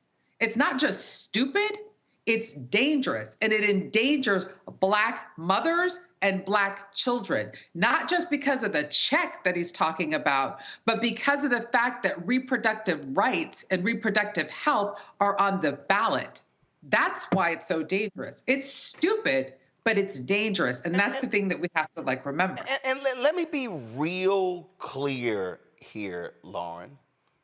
I've covered for years what happens in state courts. Yeah, they're called family courts. There are numerous examples where men get screwed in family court. I've covered these stories in Houston, in Dallas, in Chicago. But the reason these family courts are there is because there are women who have been stiffed by men. There are men who will lay down and get them some, and they get off after they are done after 30 seconds or a minute, and then that produces a child, and you don't see them for 20 years or the rest of their lives. The system was set up because there are people, and Faison says, well, he said, I thought that child support was for deadbeat dads. No. It was to establish an economic base to care for the child. Now, there are men who say, I think that's too much money. You have a system that bases upon one's income and things along those lines. But this notion that Vice President Kamala Harris or Donald Trump or any of the 100 United States senators or any of the 435 House members can abolish child support is crazy. Yeah, I mean, obviously there's a lack of teaching of civics in the United States. I actually happen to have a family court judge in my family in New York, and one day I went in and sort of just watched her do her cases, and that was quite a fascinating time, as you might imagine. A lot of them are divorce custody cases and very fraught with a lot of emotional stuff that goes on. But yeah, quite frankly, where individuals don't want to pay health care, don't want to pay for school, don't want to pay for food, don't want to pay for a lot of stuff that has to be done to care for that child. That's why the family court was established. Yeah, well, in the family court as well, the biggest thing is when you just have a couple that breaks up and nobody can decide on where the kids are going to live and what the visitation rules are. And that, of course, is fraught with peril. And my relative, who's a judge, has to walk around the courthouse with a guy with a big gun around his shoulder in the courthouse, not outside the courthouse, in the courthouse, because, of course, these are extremely emotional cases. And there have been courthouse shootings in family courtrooms. Yeah, and so for me, but I'm sort of off the bus the minute you start talking about not paying, either the system not paying or one of the folks involved in creating that child not paying, and I'm out of that discussion, because when we do not support our children and economically support our children, we pay on the back end in a big way and an expensive way usually. Particularly in cases of broken homes and, incarceration, all of that. Truancy is extremely expensive. We certainly have the money to do everything else, particularly sending money overseas. So all of this whining and complaining about, oh my God, we're spending money. You know, the average food stamp allotment in this country is still under $100 per month. It's not like we're giving millions of dollars to poor people, particularly people who are single parent families who are raising a child. And that's why the income tax credit, the child tax credit, was such a huge deal, lifted a bunch of kids out of poverty. So the entire discussion around, oh, somebody's a deadbeat. I mean, it's ridiculous. We're a rich nation, and we should take care of our folks. So, I don't know. But again, a rich nation doesn't take care of our folks. That's a whole different conversation. Mm-hmm. These are individuals who impregnated women who result is a child. And again, Greg, okay, guess what? Faison, you may not realize that. But I need a lot of people in this country to understand that you can't make demands of a Vice President Kamala Harris or Donald Trump that they have no jurisdiction over. Just like you can't demand of the county commissioner where you live, county commissioner, you got to fix these schools. If I don't have jurisdiction over the schools, I can't fix the schools.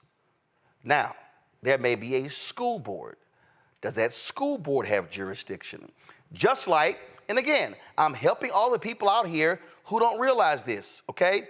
I'm taking Washington, D.C. out of the conversation because this is the District of Columbia. It's not a state, it's a city, but it's a city as actually has a mayor, the city council, but federal Congress has oversight because it's a district. So I'm gonna go back to Houston. I'm gonna go back to Riverside Hospital. Scott Street is a prominent street in 3rd Ward, Houston. Scott Street, if there is a pothole, and this is for Faison and the people out here who don't know, if there's a pothole on Scott Street, you do not call County Judge Rodney Ellis or, County Commissioner Rodney Ellis or County Judge Lena Hidalgo to fix the pothole on Scott Street. Why? That's a city street. You have to call Mayor John Whitmire. But matter of fact, Houston has at-large council member districts. You don't call council member in Northwest Houston about the pothole on Scott Street. You call the council member for that district. So people need to understand, and I see this stuff all the time where people are saying stuff, don't even realize who's over it, who controls it, who to talk to. In fact, it happened today at CBC. Some woman, came to, in all good meaning, she came to me and she said, I just moved to Georgia. I'm trying to get in contact with your Congresswoman, Jasmine Crockett, because I want to do something about them taking people off the rolls in Georgia. And I went, why are you calling Jasmine Crockett?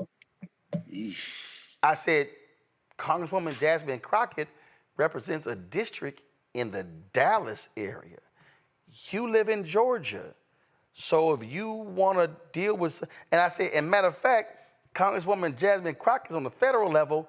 The issue you talking about is a state level.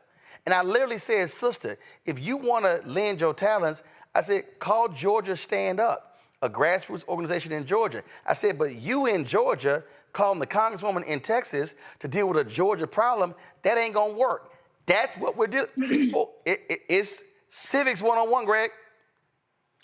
It is. It is. And well, what did she say when you gave her that response? Oh my God, I got all this confused. Thank you. You're right. I said, call Georgia Stand Up. They're waiting on you. And therein, for all of us, is the lesson in the value, one of the many values of the Black Star Network.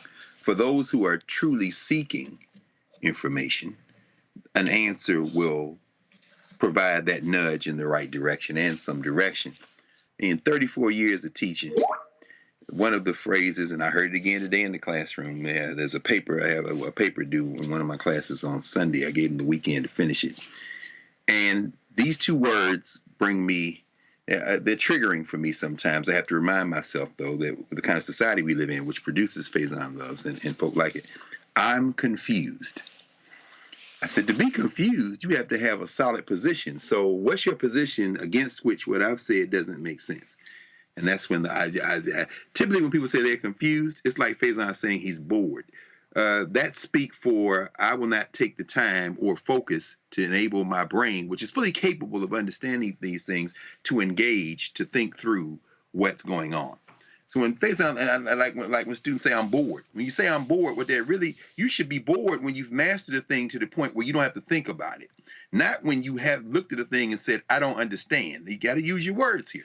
Now I'm saying all that as this backdrop. That sister heard what you had to say and made the course correction because she's legitimately trying to figure out what's going on. But, and I agree with you, Dr. Guy, we're living in a dangerous time now where you got election interference. I don't care whether it's Russia, I don't care if it's China, I don't care who it is, who elevate the weaponized ignorance of the Faison loves of the world. And first of all, he would never come on this show to try to clarify anything because you're not DJ Vlad. So there's no money involved. There's no spectacle involved. There's no attempt to resuscitate a Z-list celebrity career and make it push all the way back up to H where it was before. There's no incentive for Faison Love to do that.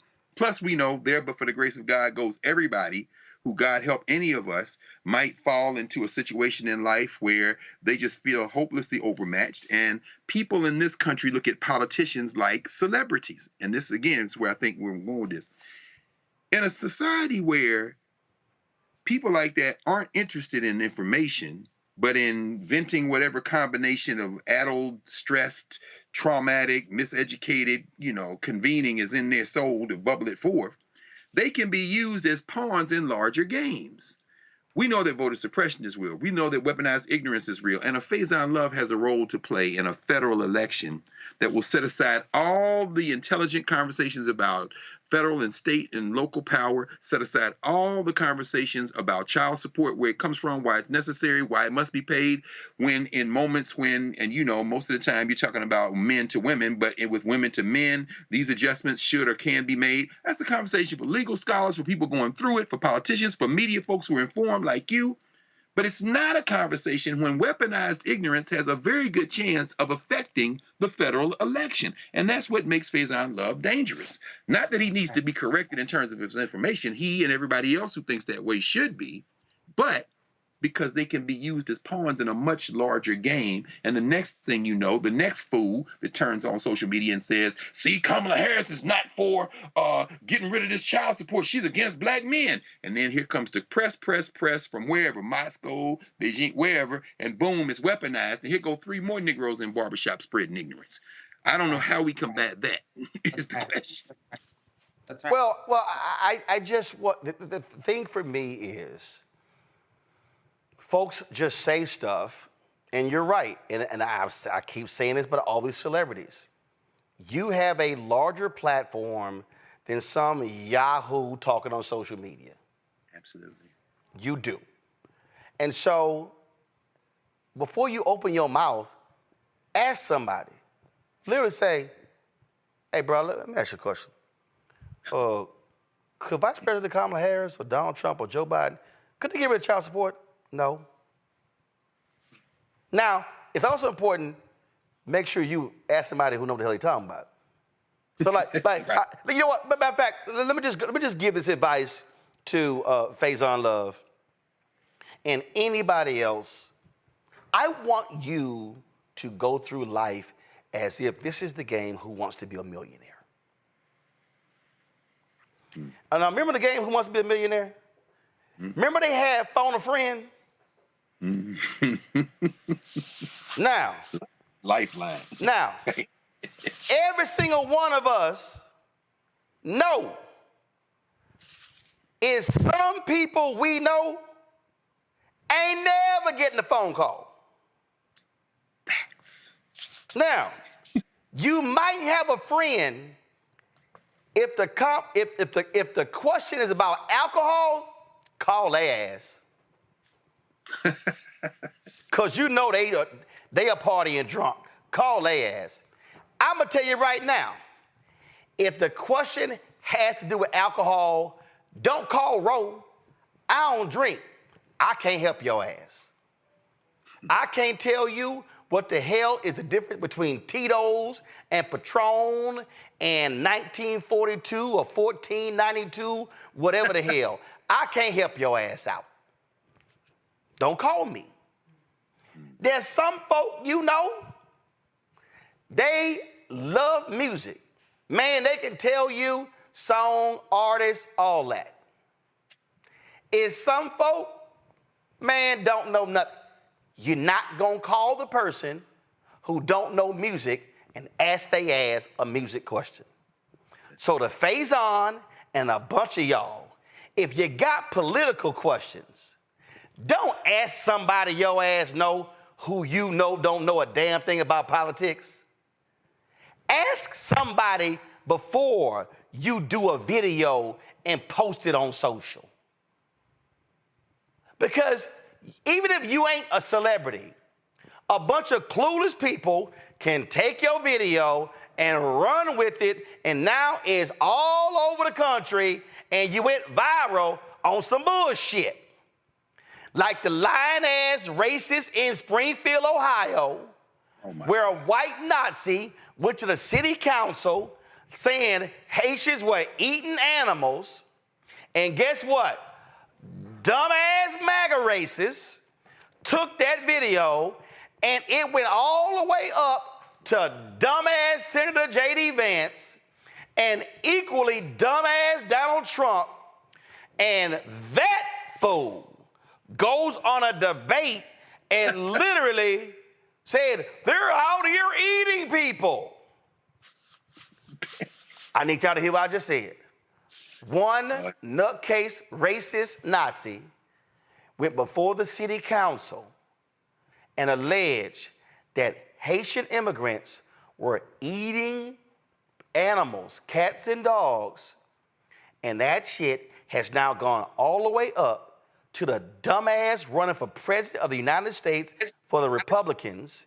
It's now circulated around the world, and you know what the end result is?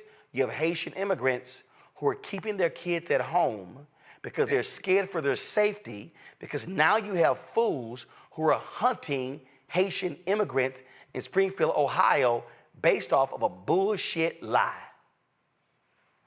That's why you don't just put anything out in the public sphere.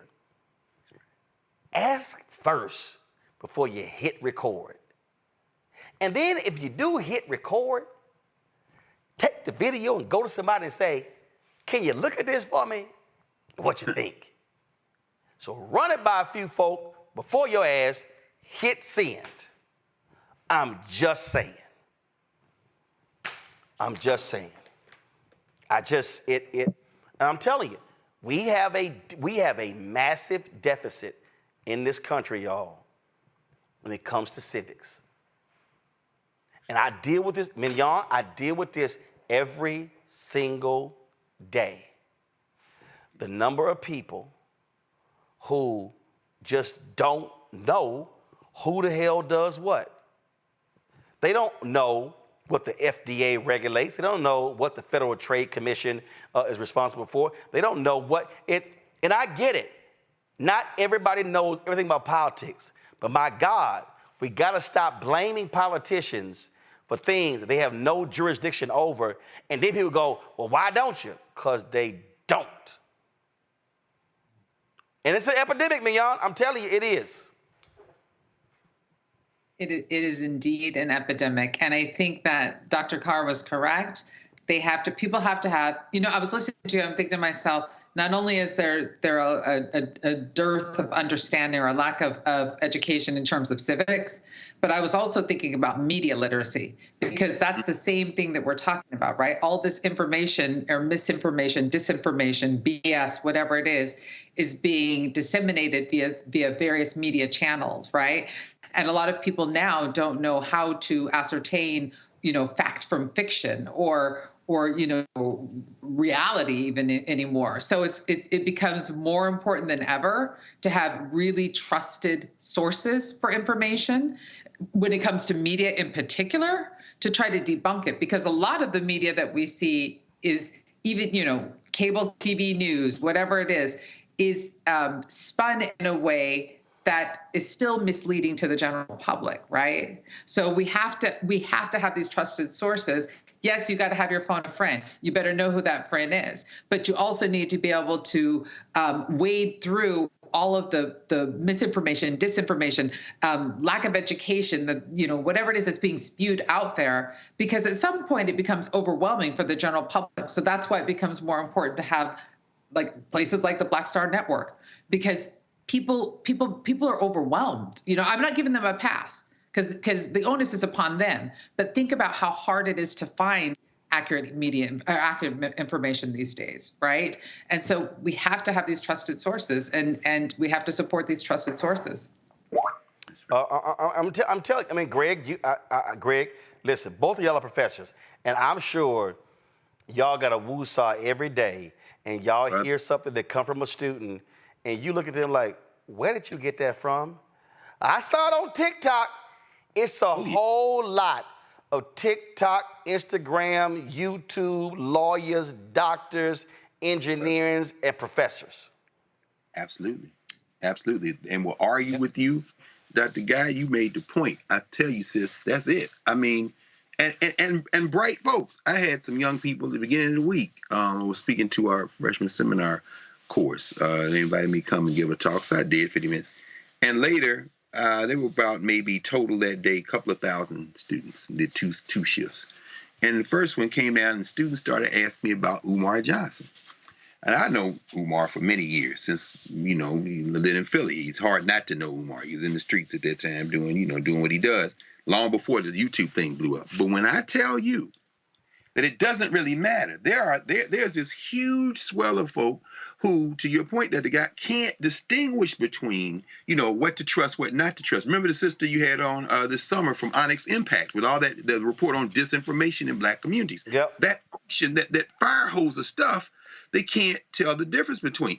And so you have to be patient. You have to be, generous in spirit, understand that these are young people who are well-meaning. But then when you turn around, and we all saw with Shannon Sharp, they had him canceled on social media. ESPN has fired Shannon Sharp. Oh, slow. Where did you read that? Hold on. Right. Perfect example. It was like an NBA Central. Then they tagged ESPN NBA. I saw it. First thing I did is went to ESPN NBA, saw nothing on there, and I'm like, where y'all getting that from?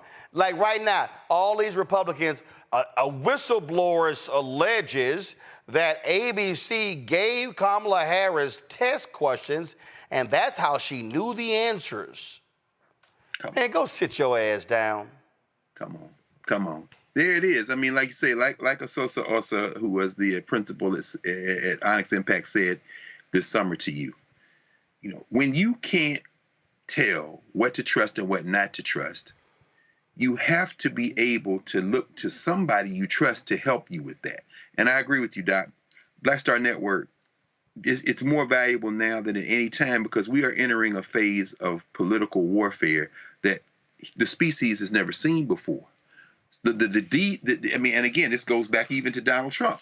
The idea that somebody like that could even run for president, what Lawrence O'Donnell and them were talking about when they said, what do they call it, sane washing. You have normalized people who should never be normalized for the roles they're aspiring to. And that celebrities have always been key in politics. That's why the Republicans, for example, depended so much on Jack Roosevelt Robinson when the Republican Party was something very different. But after Barry Goldwater got in, Robinson said, I can't go that far with y'all anymore. And then it cost them politically.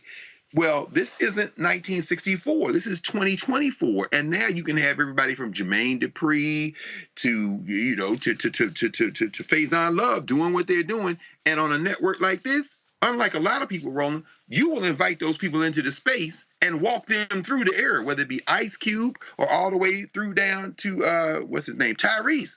You will sit with them, and I think finally what that does is in this firestorm, this blowstorm, this fire hose of misinformation just out there, it does give people a source they can trust, if for no other reason, to come to help you walk through all that stuff. And that's the kind of trust that our people need more than ever. And again, that's what makes this network so important. Indeed, indeed. All right, folks, that is it for us. Lauren, I appreciate it. Thanks a lot. Mignon, thank you so very much. And I'm sure you have your Time Life headset next time you come back on. Just for you. I forget nothing. Dr. Carr, thanks so much. I appreciate it, Frat. Appreciate you, bro. All Folks, that is it for us. Tomorrow, we're going to continue our conversation regarding what's happening with Haitians in Springfield. John Legend has actually dropped a video. He's a Springfield, Ohio native. He dropped a video on social media. I have it right here. I was going to play, but I'll save it for tomorrow, where he talks about what's going on there. And we'll also talk to Haitian journalists about that as well. Folks, support the work that we do, y'all. I told y'all already that when we talk about, I told you what Cash App has done is driving me crazy in terms of how they are capping the number of transactions. So what we had to do is we had to create two additional accounts. And so let me do this here.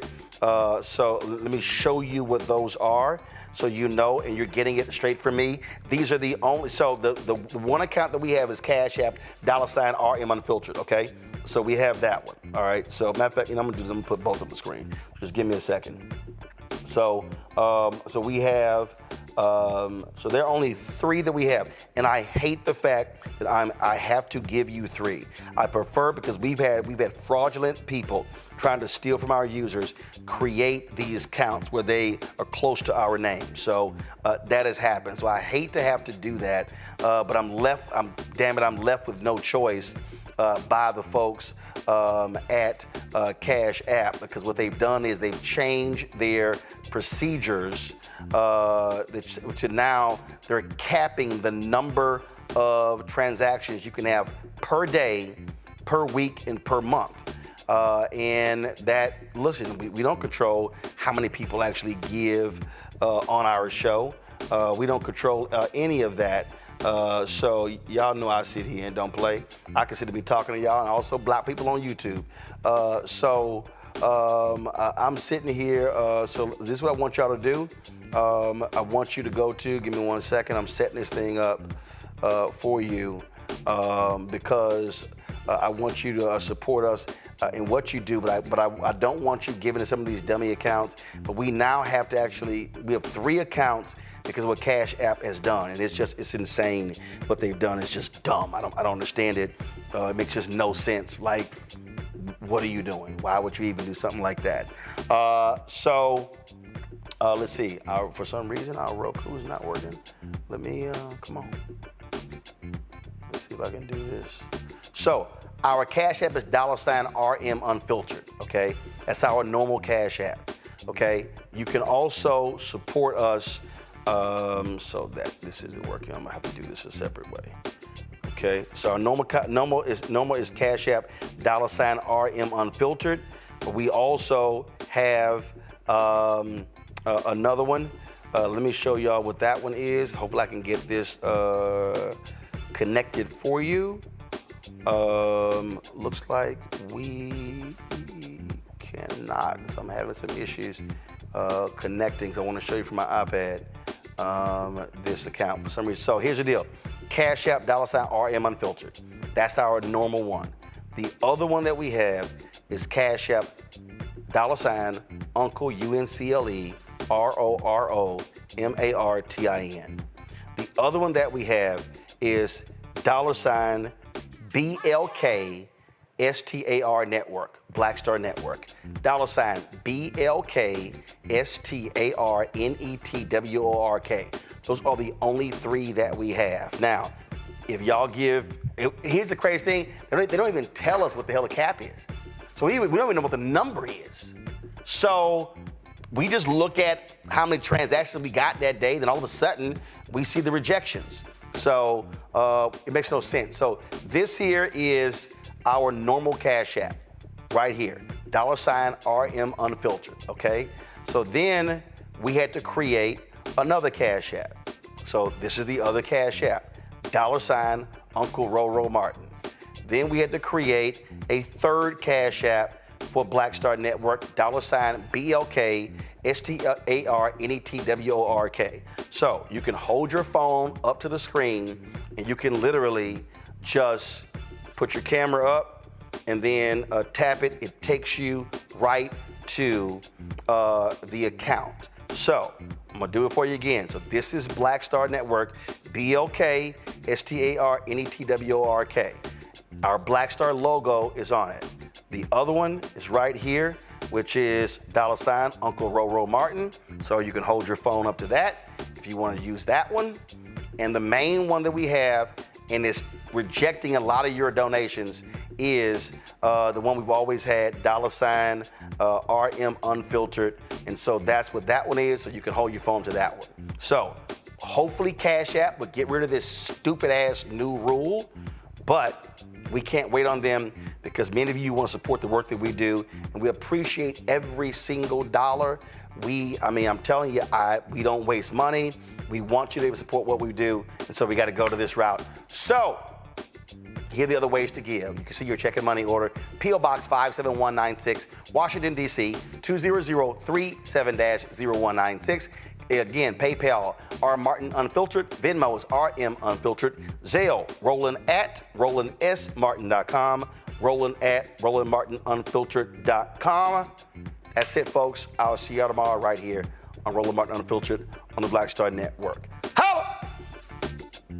Folks, Black Star Network is here. Oh, no punches! I'm real revolutionary right now. Black power. Support this man, Black Media. He makes sure that our stories are told. Thank you for being the voice of Black America, Roland. Stay black. I love y'all. All momentum we have now, we have to keep this going. The video looks phenomenal. See, this difference between Black Star Network and Black-owned media and something like CNN. You can't be Black-owned media and be scared. It's time to be smart. Bring your eyeballs home. You dig?